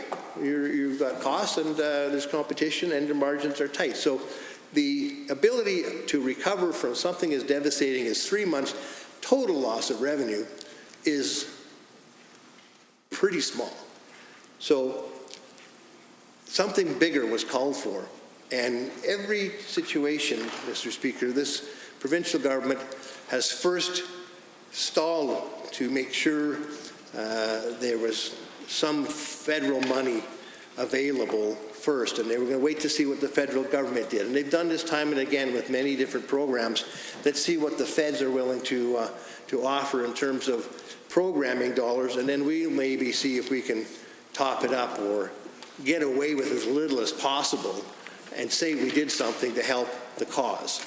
And that's something that this business community in this province is getting tired of. They'd like to see a little leadership from this government that actually strikes at the heart of helping individuals where it actually is needed, right at the bottom line and right at their source of income, rather than foisting upon us a PR campaign that kicks the can down the road and say, hey, we gave you relief, we gave you 3 months and a running start against your creditors. Hope things work out in September. Have a good day. It doesn't strike me as something that most business operators are going to be too impressed with. And I think they expected more, and they've seen more from the federal government in particular in many programs where there was substantial direct support given to sectors that were in dire need. And I think of the wage top-up that initially the federal government came in with the 10% benefit, but very quickly reacted and boosted it up to 75% when they realized the error of their ways, and it was a savior for many companies, Mr. Speaker, because it directly went to their need for cash in hand to meet their payroll, keep their people employed. This measure moves the can down the road, and I know that I'll sort of grudgingly support it, but I certainly call upon the government to do more. This policy takes place mostly through regulations which set out to qualify that the tenants cannot have to qualify for this ban. Businesses cannot have accepted the Canada Federal Emergency Commercial Rental Assistance Program, and also have had to have lost 25% of the revenues that they had before. So there's a lot of hoops to go through as well that this bill proposes to implement on the tenancy situation that many tenants in their businesses face. I've been a bit surprised, actually, that the government didn't see their way clear to directly helping the landlords and tenants in this situation by ensuring that the deferred rent was actually a rent relief. So come September, we'll see if indeed the government's gamble has paid off. I think they have shirked a responsibility and an opportunity for a government that purports to be very understanding of business and to be very economically literate. I think that it bespeaks some measure of economic illiteracy on the part of the government opposite when they fail to see the real deep need and existential need of businesses who've lost every cent of their income over a course of a whole quarter of the year. And many are in the same boat right now. It hasn't fully recovered.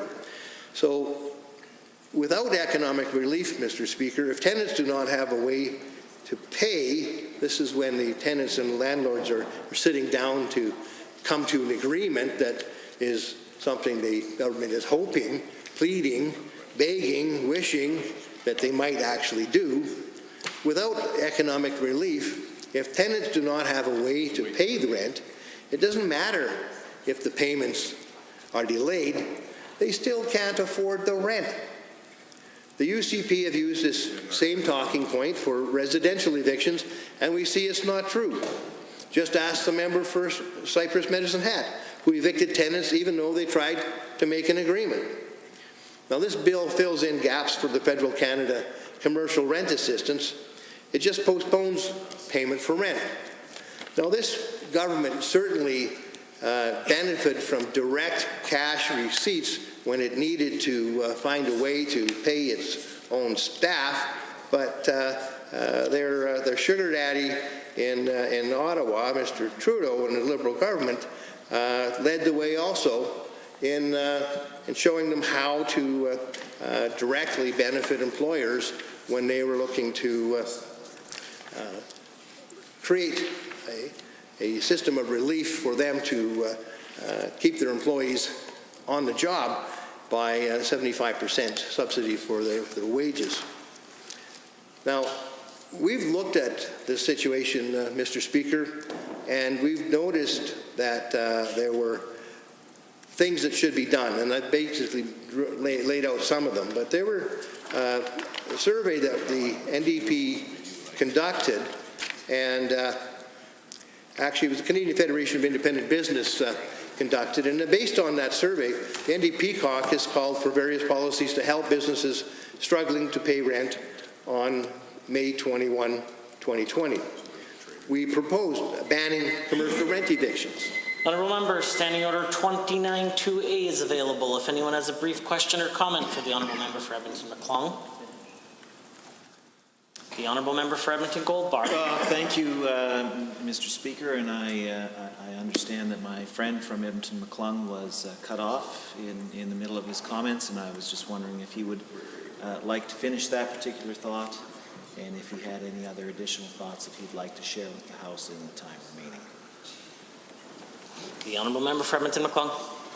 Thank you once again, Mr. Speaker. Thank you to my colleague from Edmonton Goldbar for inviting me to complete my discourse on the measures that we call for as an NDP caucus, call for various policies to help businesses struggling to pay rent on May 21st, 2020. We called for a ban on commercial rent evictions during the state of pandemic.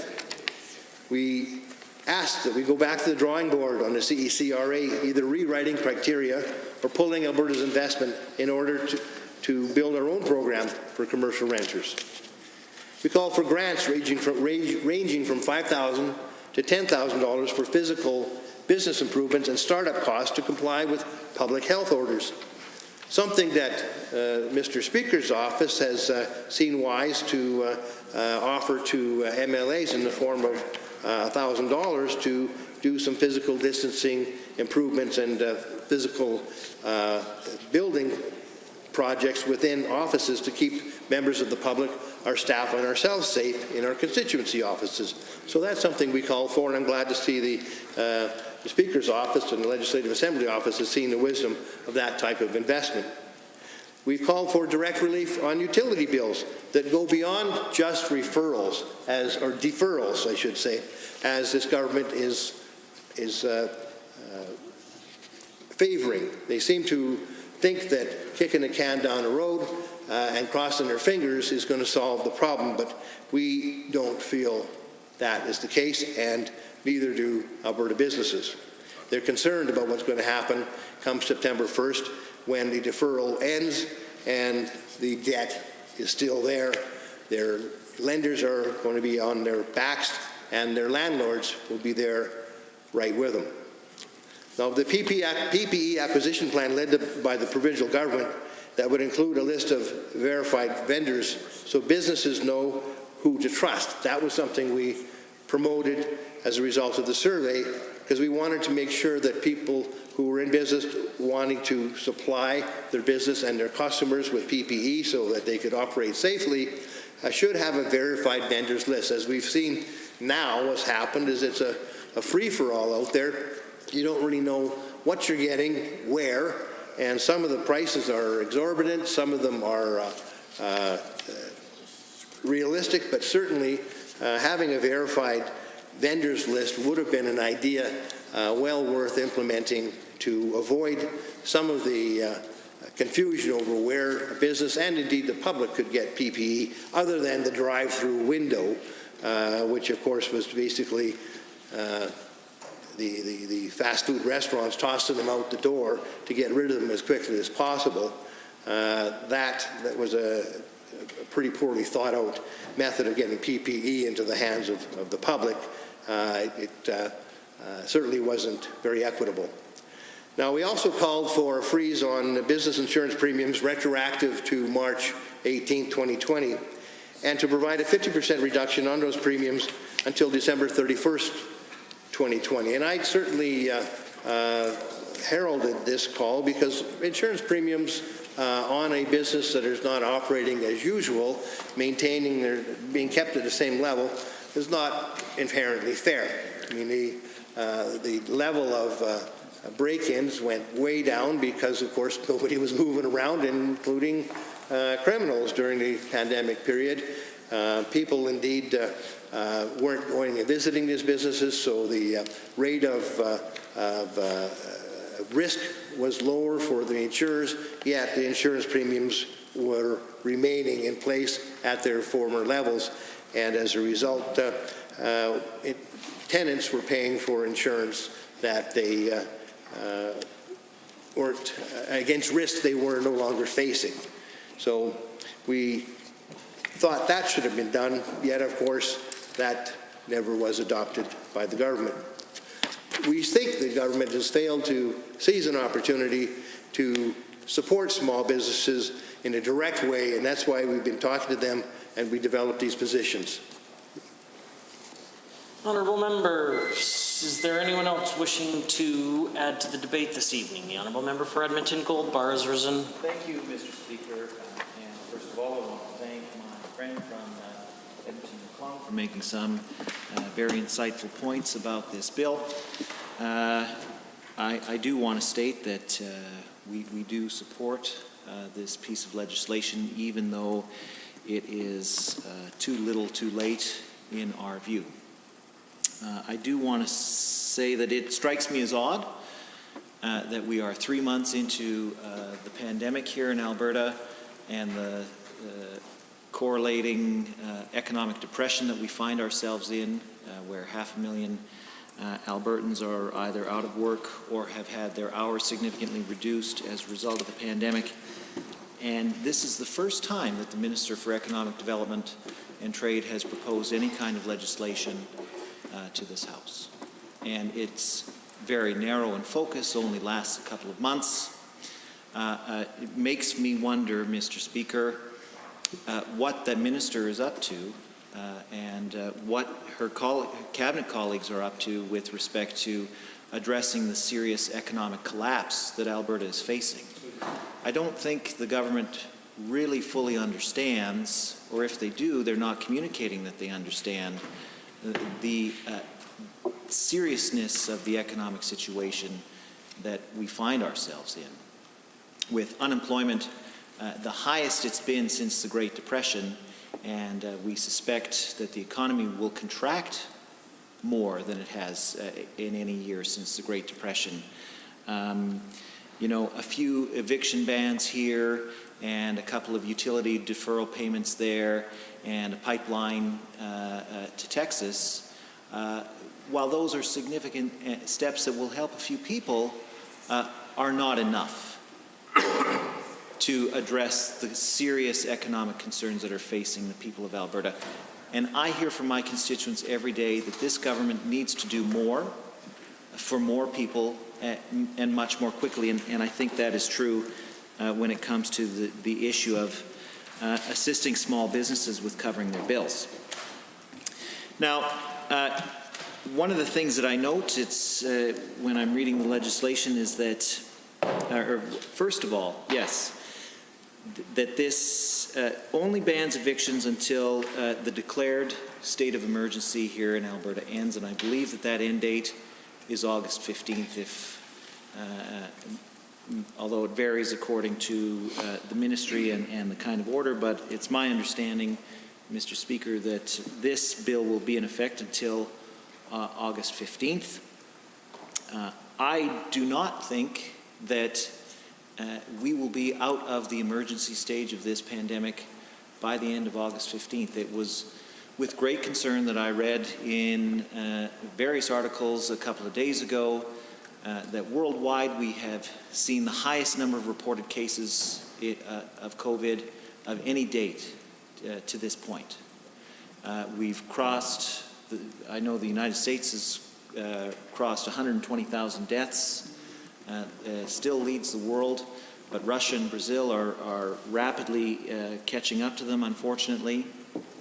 This is not going away anytime soon, and to end these measures in the middle of August, in my view, is probably too short-sighted. And I think the government needs to be seriously considering what it's going to do when we reach that magic date of August 15th, and lo and behold, we find that the pandemic hasn't gone away and that more people are contracting COVID, and we are still dealing with all of the healthcare ramifications and economic ramifications of that.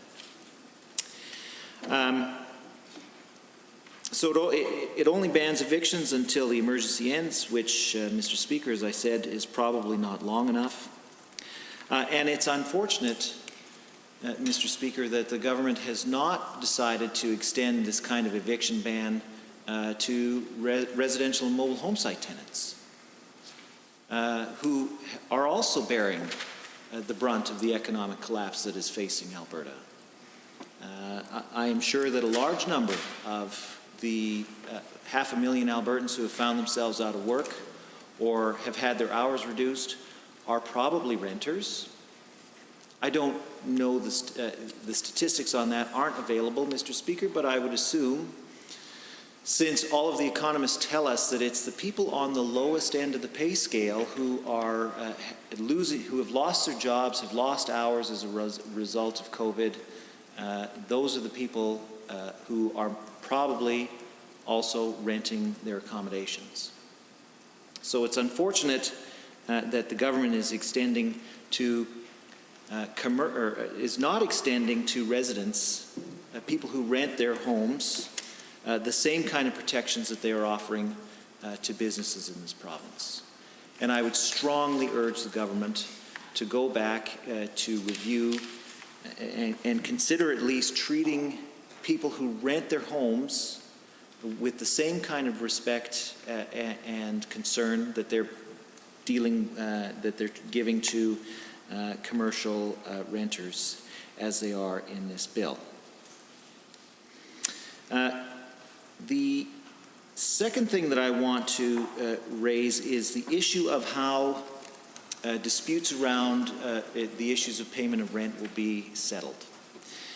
Mr. Speaker, this was an issue that we dealt with when the residential tenancies ban was brought forward. It was I raised it again when we dealt with the amendments to the Mobile Home Sites Tenancy Act, that in disputes between landlords and tenants, landlords often have the upper hand because they have so much more money and more time to spend litigating against their tenants than their tenants do.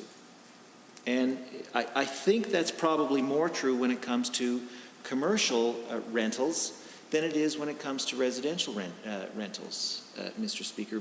I know that I represent in Edmonton Gold Bar a number of business districts, and the landlords in those business districts are national or multinational companies that have vast resources that they can spend on litigating against their tenants. And the tenants cannot come anywhere close to matching the time and money and resources that their landlords can put into litigating them in these matters. So when the bill comes due, what will we see in terms of protecting businesses who can no longer afford to pay the rent? And how will they ensure that these people are treated fairly when it comes to settling these disputes? Now, in Alberta, we have a residential tenancy dispute resolution service, and we've debated this issue at length a couple of months ago when we talked about the Mobile Home Site Tenancies Amendment Act. And I was overjoyed that the government has extended the ability of mobile home site tenants to take their tenancy disputes to an alternative dispute resolution service that is much more affordable, and much easier to access, doesn't require a lawyer. It gives tenants a lot of power to fight back against their landlords. And I would strongly urge the government to consider extending some kind of alternative dispute resolution service to commercial tenants. Because, as I said, there are a number of commercial tenants who do not have the kind of power and resources that they need to litigate against their landlords when the bill comes due. And these disputes will not be simple matters to arbitrate, Mr. Speaker. The legislation, if I recall correctly, says that the landlord and the tenant have a responsibility to come up with a reasonable plan for payment. But nowhere in the legislation does it actually define what a reasonable plan is. I don't think the regulations give, or the part of the legislation that sets out the regulatory making powers of the minister and cabinet will address this issue of reasonableness. And so it will be up to the courts to decide what a reasonable plan will be.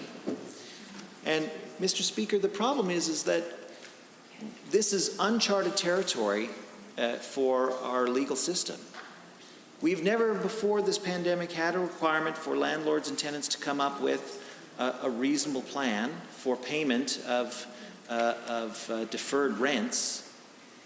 So we don't know what constitutes a reasonable plan. And this issue of reasonableness in these payment plans will be the subject of a great deal of litigation. And my fear, Mr. Speaker, is that without some kind of access to an alternative dispute resolution service like there is available for residential tenants, that commercial landlords will have the upper hand. They'll be able to argue their cases more effectively in court, and that tenants will be given the short end of the stick when it comes to interpreting what a reasonable payment plan is. So I don't think that the ultimate intent of this bill will be achieved. I think the ultimate intent of the bill is to keep tenants in their buildings. But the bill is structured so that we only defer rent for a period of a few months, and then we have to come up with this reasonable payment plan, and there isn't really any good guidance for these issues. The third and final point that I want to make with respect to this bill is related to this matter of deferring rent, because, as I said before, the legislation only provides for the deferral of rent up until the end of the emergency period. Like I said, I think the emergency period is not short enough, or is not long enough, rather. I am encouraged that the regulations do allow the minister to vary the ending of that regulation, or that emergency period. It certainly would be better if those issues were dealt with transparency here in the legislature, but I guess half a loaf is better than no loaf at all.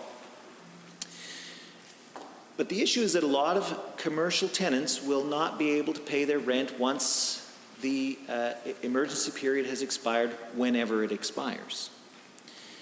And so what is the government going to do to make sure that businesses are successful now and into the future, Mr. Speaker?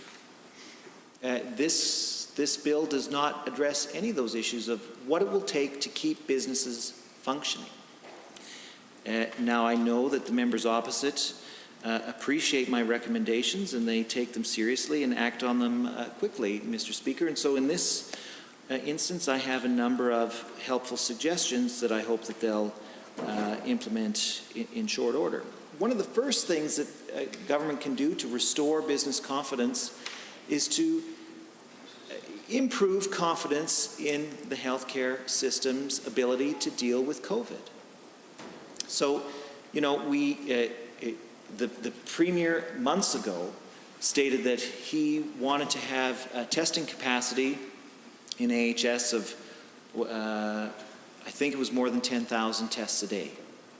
Not once in this entire pandemic has AHS achieved that benchmark of 10,000 tests a day. I have no idea how effective the contact tracing is in the province of Alberta. The government hasn't provided any information about that. So, in order for people to feel comfortable going out to support small businesses, they need to be comfortable that their health is not put at risk. And one of the key ways that we can increase people's comfort level with the risk that COVID poses is the ability of rapid testing that's done quickly. Yes, rapid testing, of course, is widely available. And I don't think the government has set the benchmarks that it has set for itself with that regard, in that regard. And so I think the government needs to do more to improve the testing and contact tracing ability of Alberta Health Services. Moreover, Mr. Speaker, government needs to provide more support to businesses and to people to be able to protect themselves when they go out in public. You know, it has been a great concern to me to see that the people of Edmonton, let's say, are less concerned about the impacts of the COVID pandemic than I expected them to be. They're crowding into restaurants. They are not wearing masks in public, Mr. Speaker, and those are having a significant impact on the numbers of COVID cases and the comfort of people when it comes to dealing with small businesses in the province of Alberta. Thank you. Honourable Member, Standing Order 29 2A is available. If anyone has a brief question or comment for the Honourable Member for Edmonton Gold Bar. Seeing none. Oh, perhaps do I or do I not? I'm uncertain. Just stretching. Seeing none. Is there anyone else wishing to join in the debate today? The Honourable Member for Edmonton Meadows is rising to add a comment. Thank you, Mr. Speaker. It's my pleasure to rise and speak to the Bill 23 Commercial Tenancy Protection Act and provide my feedback to this. First of all, I'm glad to see finally something under the title of this commercial tenancy protection is being discussed in the House. Mr. Speaker, as we all know, we are going through unprecedented time, not only us, when we see around the world, the people in Alberta, people in our neighbor jurisdictions, people around Canada, and people around the world actually struggling during this COVID-19 pandemic. So small business, specifically, as many people already know, we have spoke on this issue during many debates on different bills. With their limited capacity, serve the communities. And since this COVID-19, initially from December, but as we experienced the health emergency was called on March the 11th, has huge negative impact on the feasibility and viability of those small businesses. As I shared some of my feedbacks, my conversation with the business owners during debate to the other bills, I did have opportunity to talk to some of the business people, the business owner in my community. And I just wanted to share their stories, the kind of, that we understand the kind of situation right now they're going through. I know there have been a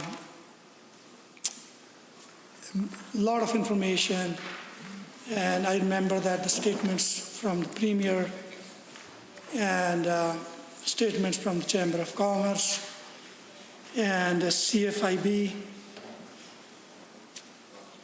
how clearly they are, stating that the small-scale business industry is in big trouble and is the one that they need help the most at this point of time. Speaking to one person last week, that's like a few questions comes out of that, his experience.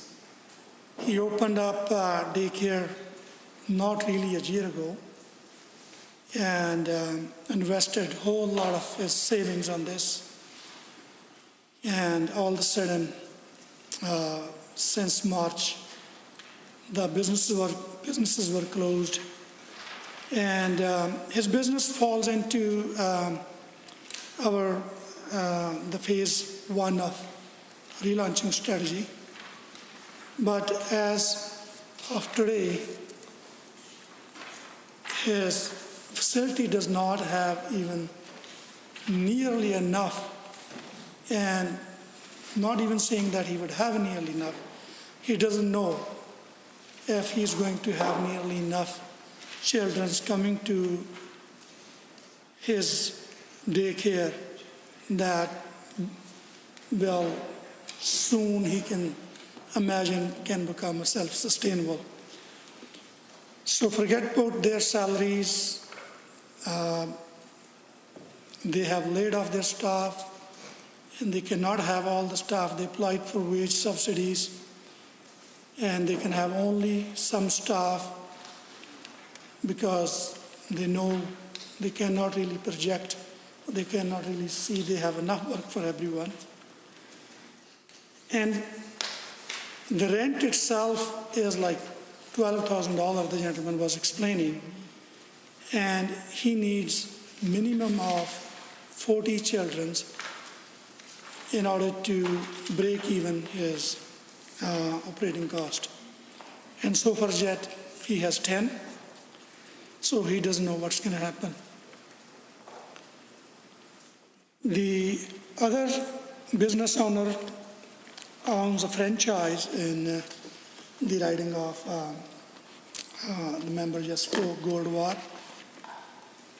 And his rent is $6,700, and he has let go all his employees, and he's the only worker as owner, but his business is not even making the gross receipts of $6,000. And just spoke to another gentleman yesterday. He expanded to 4 restaurants just from one last year. His business was growing, thriving, everything was on track. And that person, let me say it like he's even more of his values, supporter of juicy PF, I will call. But the spending 15 minutes with him, I was just walking on the sidewalk when I bumped to him. I, just want to say Dave and say hello to him. ended up spending 15 minutes to listen to his story in Spain, and he's not seeing any future. What's going to happen? He says, like, most of his staff is gone. He has restaurants in downtown, restaurant in south side, east and west. The most of the staff has been laid off. As he was sharing the story, he has 2 staff for his restaurant in downtown, but there's no more work, even though with the help of federal wage subsidy program, the operating cost of paying heavy rents, the utilities, telephone bills, he was beyond, his condition was beyond explaining or saying a word. You could see what he's trying to express. Looks like he is looking at that he's going to lose all this that is hard-earned income of his lifelong income. I would say that the man is in his 60s now. So this is the ground realities when we are trying to discuss this, the Commercial Tenancies Protection Act, to support that very community. And these are the voices. When you hear them, when you know what they are facing, what their challenges are. And even though I'm into supporting this bill because, as I see this very initial step as a very, very small baby step, but I see into the right direction. We have opened some discussion. We know we were calling on small business sports, and that would probably have not convinced the government house members. And the realities will come, and I will just expect the members will realize, and they will come back to the house again, and they will realize there's more to do. If we need to see these small businesses, the actual, I would say, the real players, they support our economy in many ways, not by investing into the industry to set up a business, not only by providing employment, also investing their profits and their revenues back into the communities, local communities. So one of the very key players into the economy. And this is the time when we really need to stand up, not for only for the sake of help of the small business, but if we will not help the small business, that will have a huge negative impact on the economy of our province. Madam Speaker, I own a small business. As when I looked through my window around my plaza, I don't know, you can count how many thousands of people working in that very small place. This is how this small business is serving to our community. Spending long hours, sometimes even make little. I was one of those. When we were discussing some of the plans, I have some concerns as a real actual business owner. I understand the logistics. How does it work? And let me put on the record, I was also part of the table conversation it was Monday, I believe,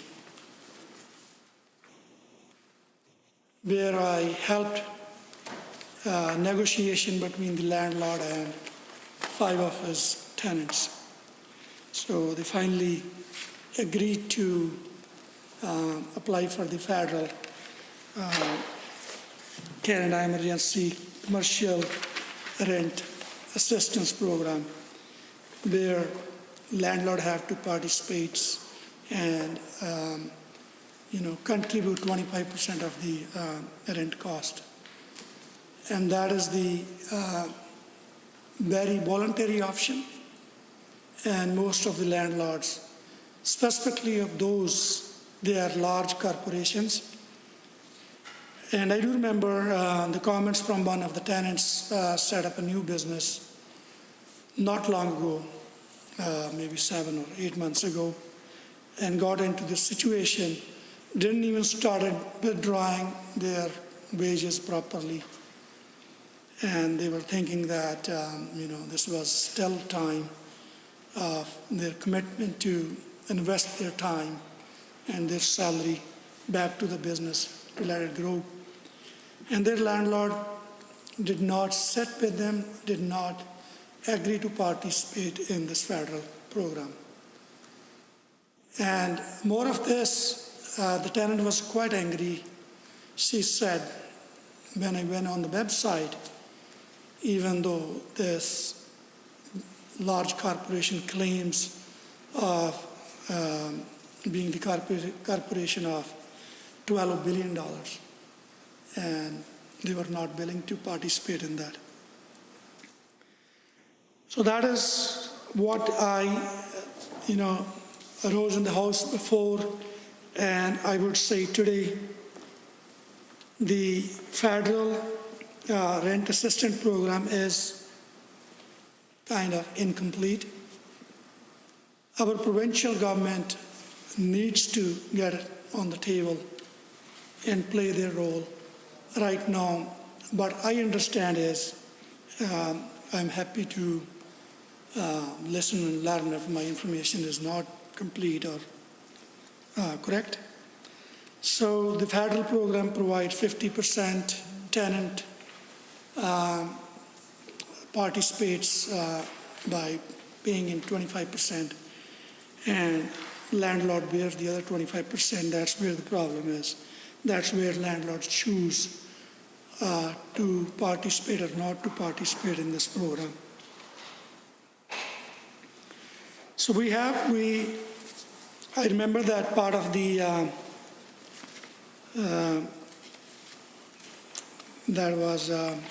the business town hall, where there are more than 270 plus business people on the Zoom town hall participated in this. Oh, thank you. Time went fast. Order 29-2A is available. Any members wishing to speak? Seeing none. Any other members wishing to speak to Bill 23 in second reading? Question. Seeing none. Would the minister like to close debate? All right. My apologies. On second reading for Bill 23 as proposed by the Honourable Minister of Economic Development, Trade and Tourism, does the Assembly agree to the motion for second reading? All those in favour, please say aye. Aye. Any opposed, please say no. So carried. Bill 23, Commercial Tenancies Protection Act, is now read a second time. Committee of the Whole.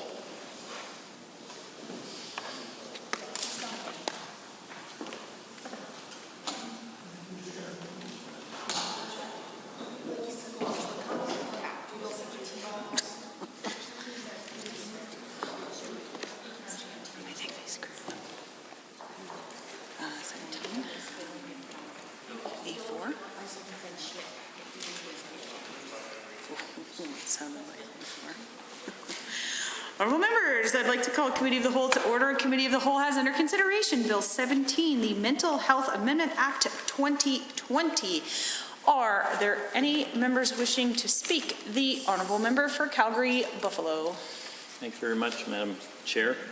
It's my pleasure to address this bill in Committee of the Whole. And I think I'd like to start out by identifying my concern for the mental health system in its entirety as a result of the current government cutbacks to services, not only during COVID, because there's many changes that are occurring as a result of COVID. For instance, on the acute services provided in Rocky View Hospital for people who are suicidal. The workers there, I'm told, have to not meet in person with their clients, their patients.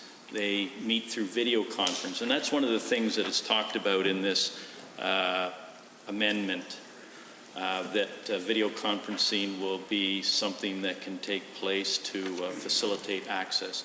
But I can tell you in the case of the Rocky View facility, where that video conferencing takes place with highly suicidal individuals, the service those people get, the treatment those people get, those patients get, is less robust, it's less effective. And if we're talking about very suicidal people, that's a problem, obviously. And so the system is being defunded in ways that are challenging for the professionals who are delivering services at them, and the patients are receiving less effective, efficacious treatment as a result. And that's the first thing I really am concerned about with regard to this Amendment Act is we don't seem to have a government in place who is providing all the necessary resources, and that's indicative of why this Amendment Act is before us. It's the result of a horrendous case of keeping a person locked on a ward and treating them for months and months and months. And when finally this situation became known to a judge as a result of that issue being brought to the courts, the judge believed that the person's rights were being violated. He was being treated in a way that was not in keeping with his constitutional rights. And the judge gave the government a period of time to correct this in terms of the amendment that's before us. It's an attempt to correct this wrong that was delivered through the mental health ward that the person was on. And we should be glad that the judge pointed these things out, Madam Speaker, Madam Chair. We should be glad the judge ruled in this regard. But the ruling that the judge gave was to strike down a number of parts of the Mental Health Act. And regrettably, this bill only amends a fraction of those parts of the Act that were struck down. So the question needs to be raised. What is going to be done to meet the judge's intent of his decision in the other places where we don't see adherence to the judge's decision? And so I'm left with that question. I'm sure everybody's left with that question. What's the next step with regard to this? Will we be very soon in the place of debating this once again? Likely when other portions of the work done by the government to address the judge's decision come forward. I, of course, think the improvements are important, and we need to listen to the views of the judge. We, of course, need to ensure that patients' rights are respected, and even people who have serious mental health problems have rights, Madam Chair. And I see that there is some attempt here to look at expanding the role of the mental health patient advocate. I don't know who currently occupies that role, and I do know that the track record of the government with regard to matters of health advocacy are not good, Madam Chair. We've seen a situation where an insider to the government was appointed to that role of health advocate, and having no previous experience with the health system that I'm aware of, they were put in the role. And it doesn't speak very well to expanding the role of the current health patient advocate if this government is treating the advocacy needs of mental health patients like they treat the needs of health patients in general. The actions that need to take place are numerous, and got an outline of the recommendations from the ruling from the judge. And in no uncertain terms, the judge was not pleased with the current Mental Health Act and its use with regard to detaining the individual in question, and the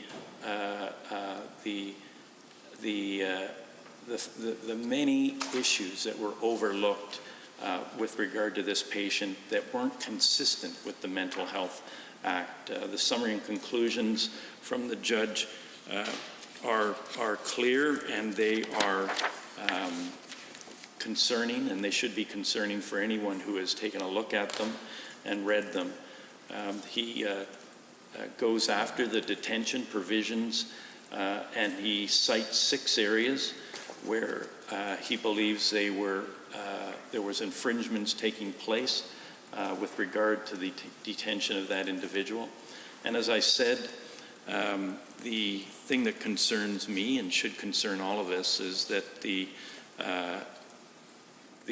Amendment Act before us only touches on 2 of those, which is, in and of itself, it's pretty unexplainable. I don't know what the reason the government has chosen to come forward with only part of the work done in the regard to the questions posed by the judge, and in fact the decision posed by the judge. So,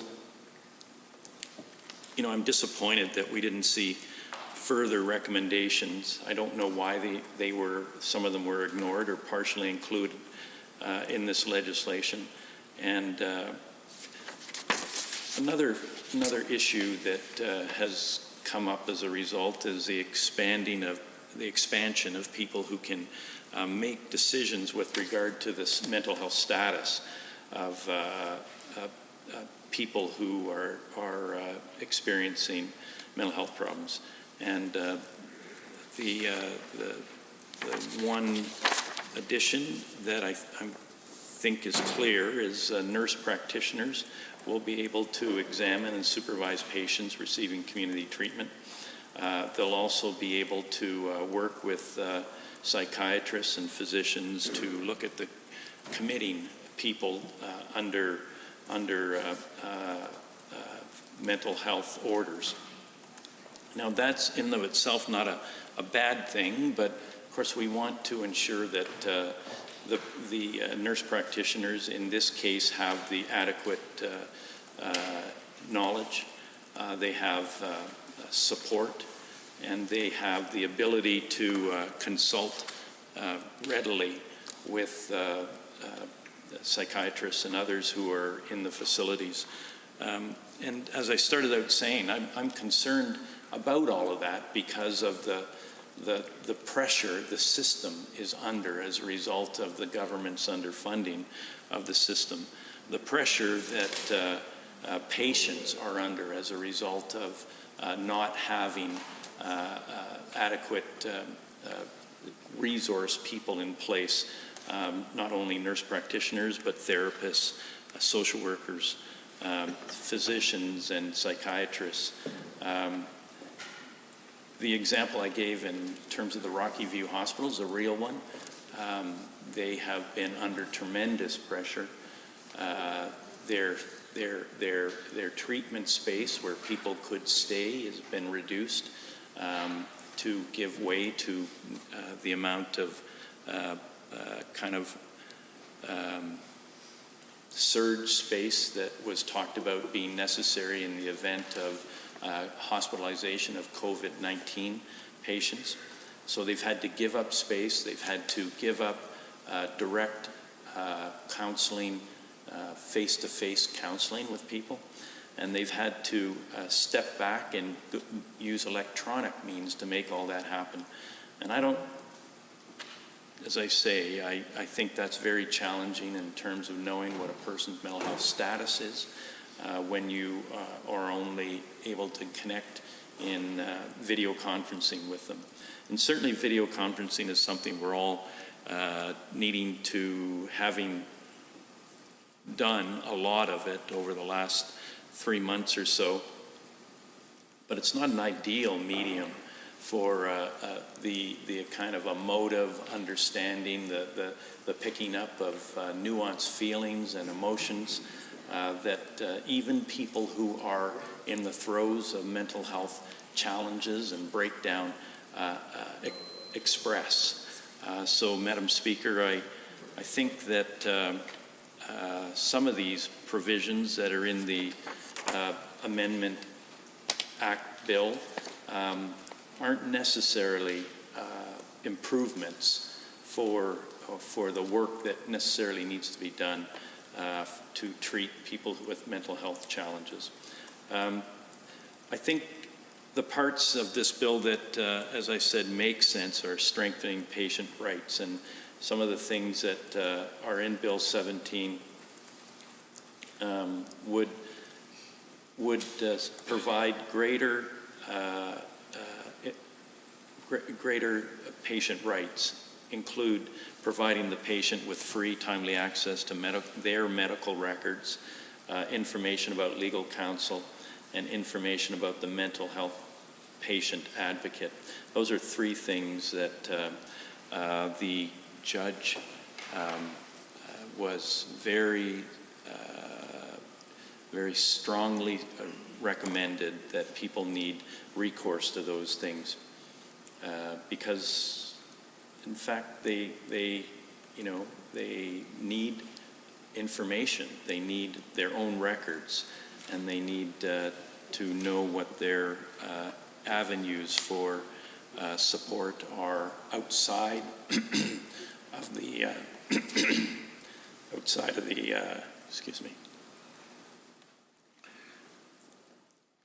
of those people who are treating them. They need to know who can be there as a resource for them to challenge those people.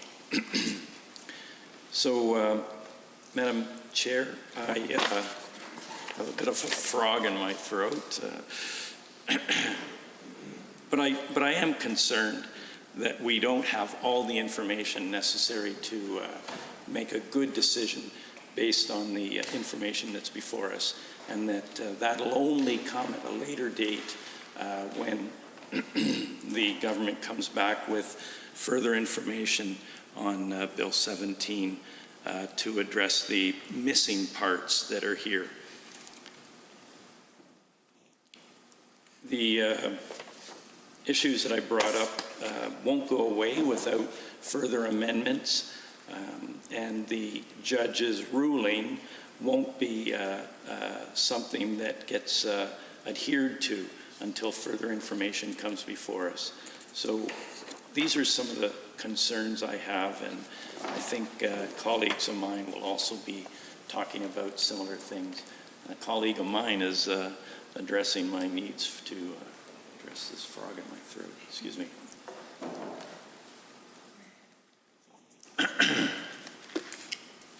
Thank you very much.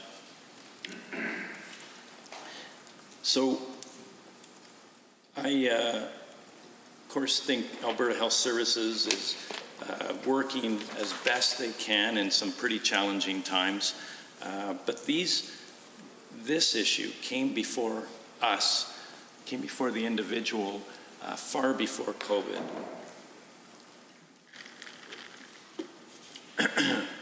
And it points to some long-term issues that need to be addressed. We have the benefit of a judge's review, and that review, as I said, is only partially being addressed. So the changes to the Mental Health Act aren't complete in my estimation. Happy to see what legislation has been brought forward. Understand that some additional professionals will be put to the service of people who have mental health challenges, and that's good.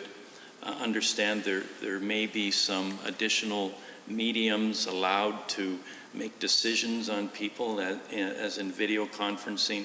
That's challenging, but it does, in the case of rural and remote situations, provide more timely access potentially for people who need the support of mental health professionals. We also know that the previous legislation had some sunshine clause in it, which this one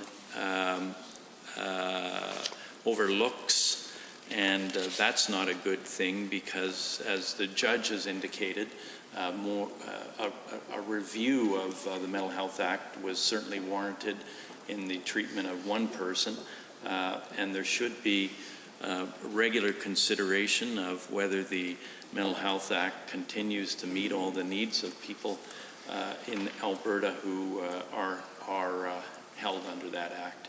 And without the presence of that in this legislation, this amendment legislation, in terms of a sunshine clause, we will similarly be in the situation we're in today, where bringing the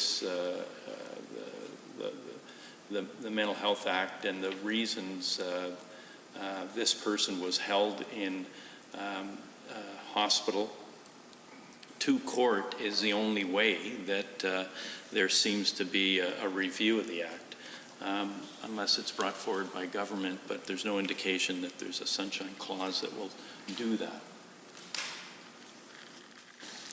So, Madam Chair, with all of those things evident before me, I still remain highly concerned that we don't have the full reasons that the court case of the individual was reviewed and addressed by the judge before us in this amendment, and without some substantial changes to it, I'm not in a position at this point to address it. Wishing to speak to Bill 17 in Committee of the Whole, the Honourable Member for Edmonton, Rutherford. Thank you, Madam Chair. I appreciate the opportunity to speak again to Bill 17, and I had an opportunity to do so at an earlier stage, and was able to address one aspect of my concerns. Tonight I have two. The underlying concern is still there, that this bill is largely an inadequate response to the judicial decision that instigated it, and I certainly will be addressing that later with an amendment. But before I do that, I also wanted to address some concerns that have been presented to me by people in the community who are family members who have a member, an adult member who is dealing with mental health issues. And they're concerned that while the nature of this bill is very much directed at a very specific legal problem, they're concerned that the government has chosen to open up this act and address the act without actually looking at the larger issues that could have been addressed in amending the Mental Health Act. And so certainly it's not a criticism about the desire to address the problems as identified by the justice in this case. What they are concerned about is that if you're taking the time to actually write and present a bill, could you not have done that plus more?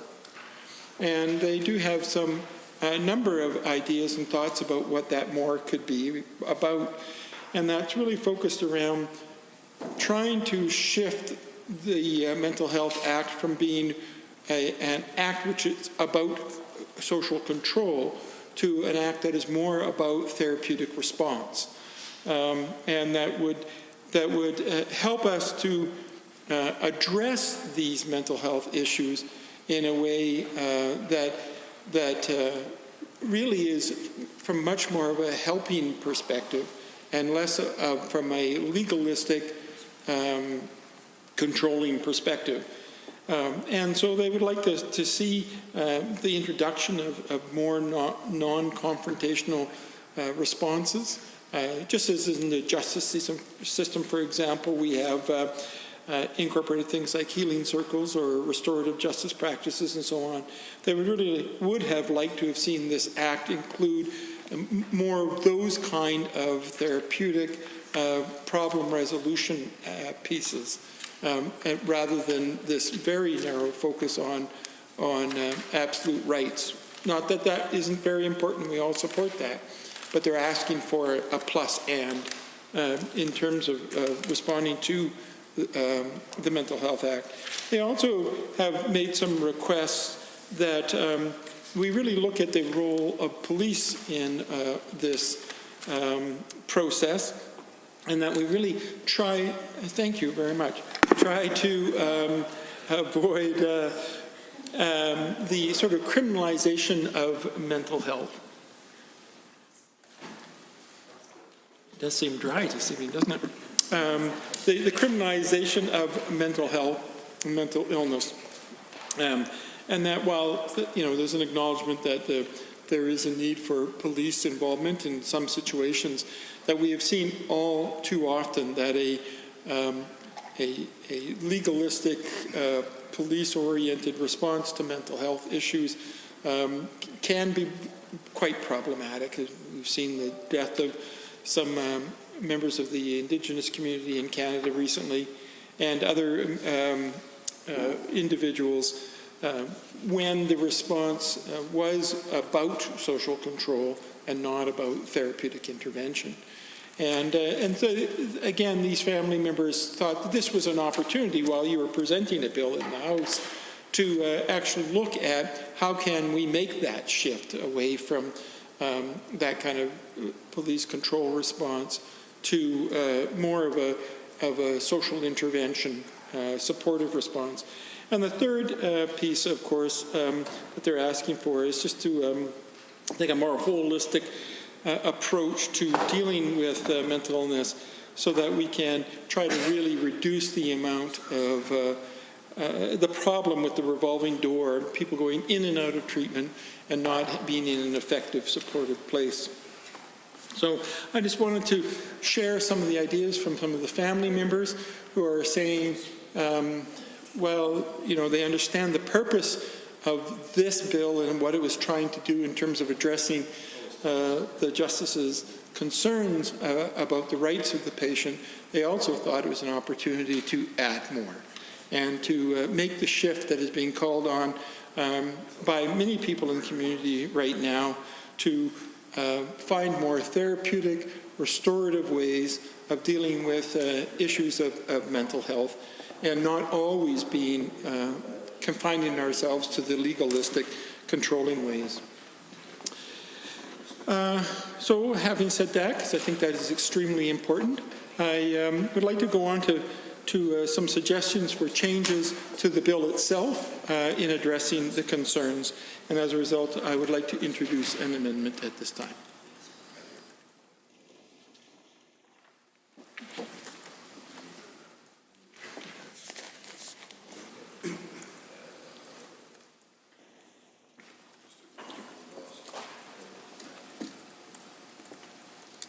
The chair could let me know. I will read the amendment in. Just wait till I have a copy.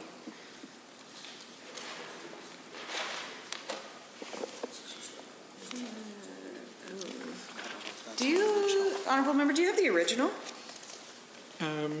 Is that top one not the original? No. Janice, can you try to check to see if we have the original somewhere? No? What do we do?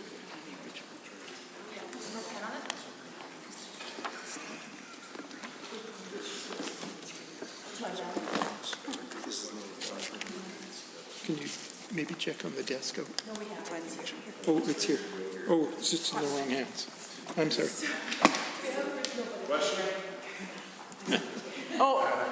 That's okay. So this will be known as Amendment A2, and we will sort this out. Please read it into the record and proceed. I'll read it. So I move on I think she still wants it. I move on behalf of the member from Edmonton Manning. Sorry, thank you.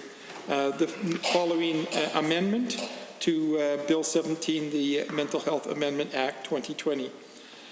And it reads as such. Ms. Sweet to move that Bill 17, the Mental Health Amendment Act 2020, be amended in Section 9 in the proposed Section 8.1. A, by renumbering Section 8.1 as Section 8.1 bracket 1. B, in subsection 1 by striking out clause C and substituting the following. C, provided to I, the detained person or formal patient, and 2, each person referred to in section 28.1, bracket 1, who may make treatment decisions on behalf of the detained person or formal patient.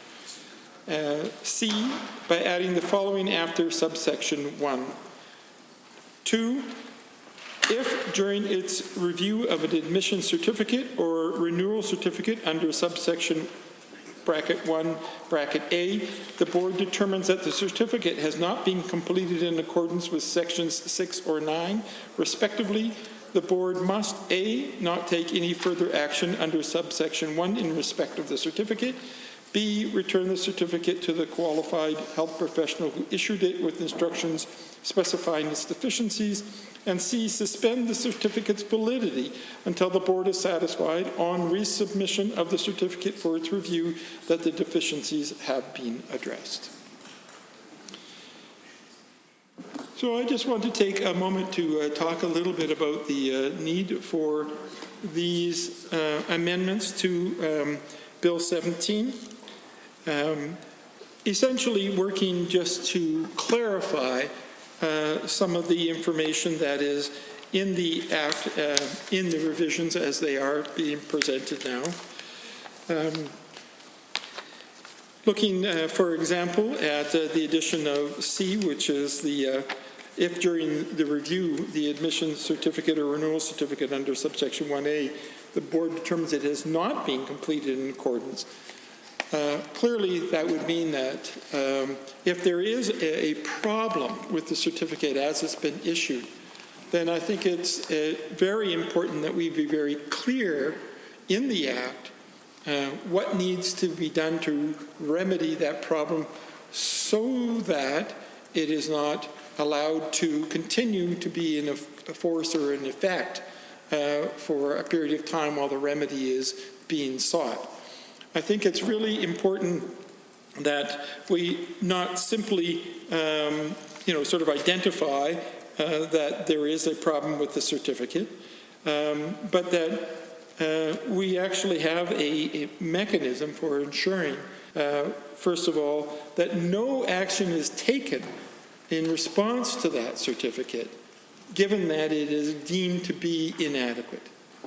And that we want to be sure that the board itself discontinues their deliberations if they deem the certificate to be inadequate, so that they don't suggest, well, there's a problem with the certificate, but we'll go on with the discussion of what we're going to be doing, or we're going to take other actions subsequent to the thought that perhaps we will resolve the inadequacies with this certificate and then come back in.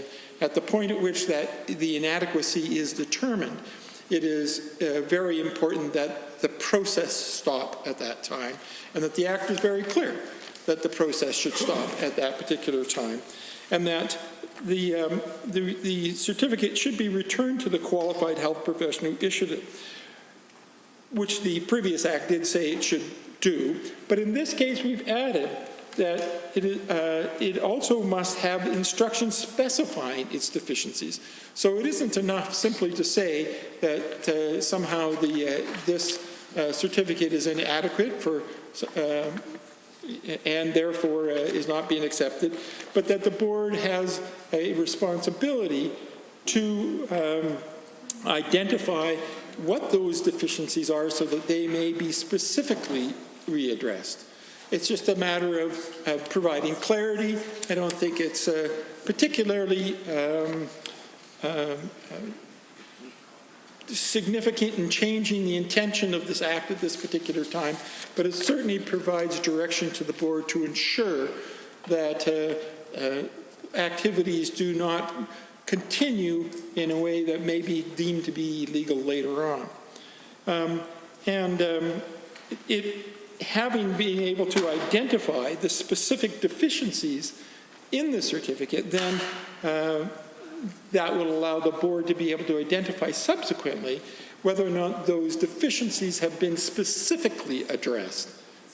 So it's just a matter of setting out the process to be very clear about what it is that's problematic, and therefore being able to identify that the problems have been identified. But meanwhile, also being sure that the certificate's validity is suspended until such time as the deficiencies have been resolved. So we don't want to have a situation where somehow the actions taking place in response to the certificate are continuing down the road, or somehow are still being employed, either partially or in anticipation of the fixing of the certificate. And so if we just add this clarity to the Act, then it would just ensure that all the participants involved, whether it be the members of the board, the individuals who are subject to the certificate, or the family members, will understand where they stand with regard to the legal aspects of the validity of the certificate. And then we'll be able to respond to the validity of the certificate in an appropriate way, and know that in their response they'll be able to reestablish the certificate's validity appropriately. So I don't think there's anything particularly mysterious about that change. It just adds some clarity to the Act, and therefore I think would be well worth doing. The other section, the changes to Section B, I think are also very important, in that is having made this kind of decision, we also need to make sure that the appropriate people are properly identified in terms of when a certificate is issued, and of course when a certificate is deemed to be invalid. And that is that we are making sure that the certificate does go to the person who is detained, or the formal patient in this case, and further, that it also goes to other people who are referred to in Section 28(1), who may make treatment decisions on behalf of the detained person or the formal patient.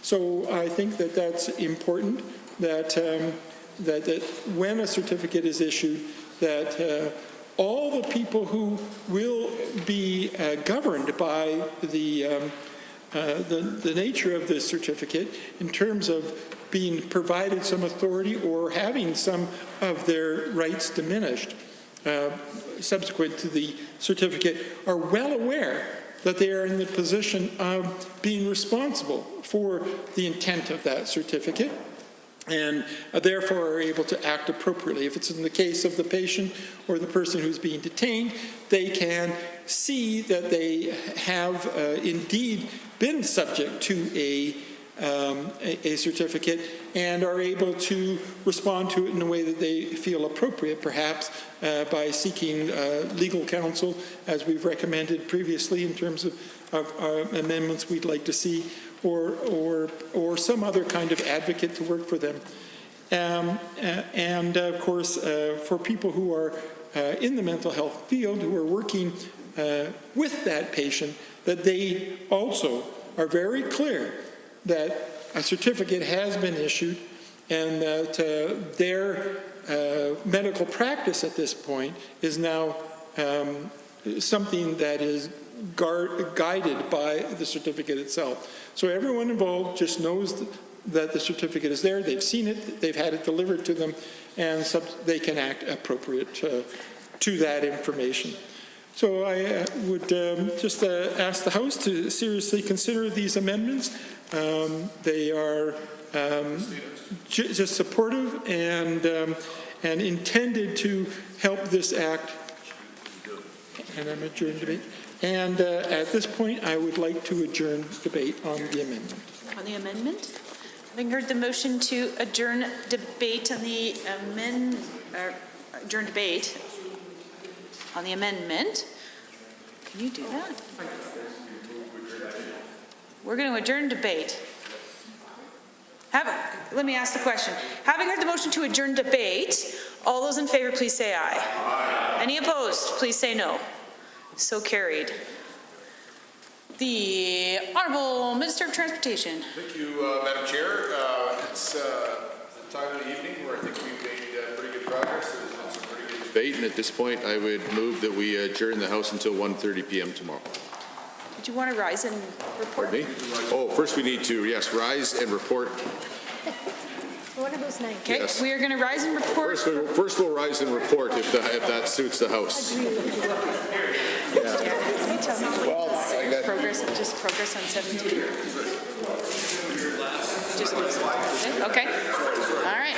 Honourable members, on the motion to rise and report progress on Bill 17, all those in favor, please say aye. Any opposed, please say no. So carried. Dave.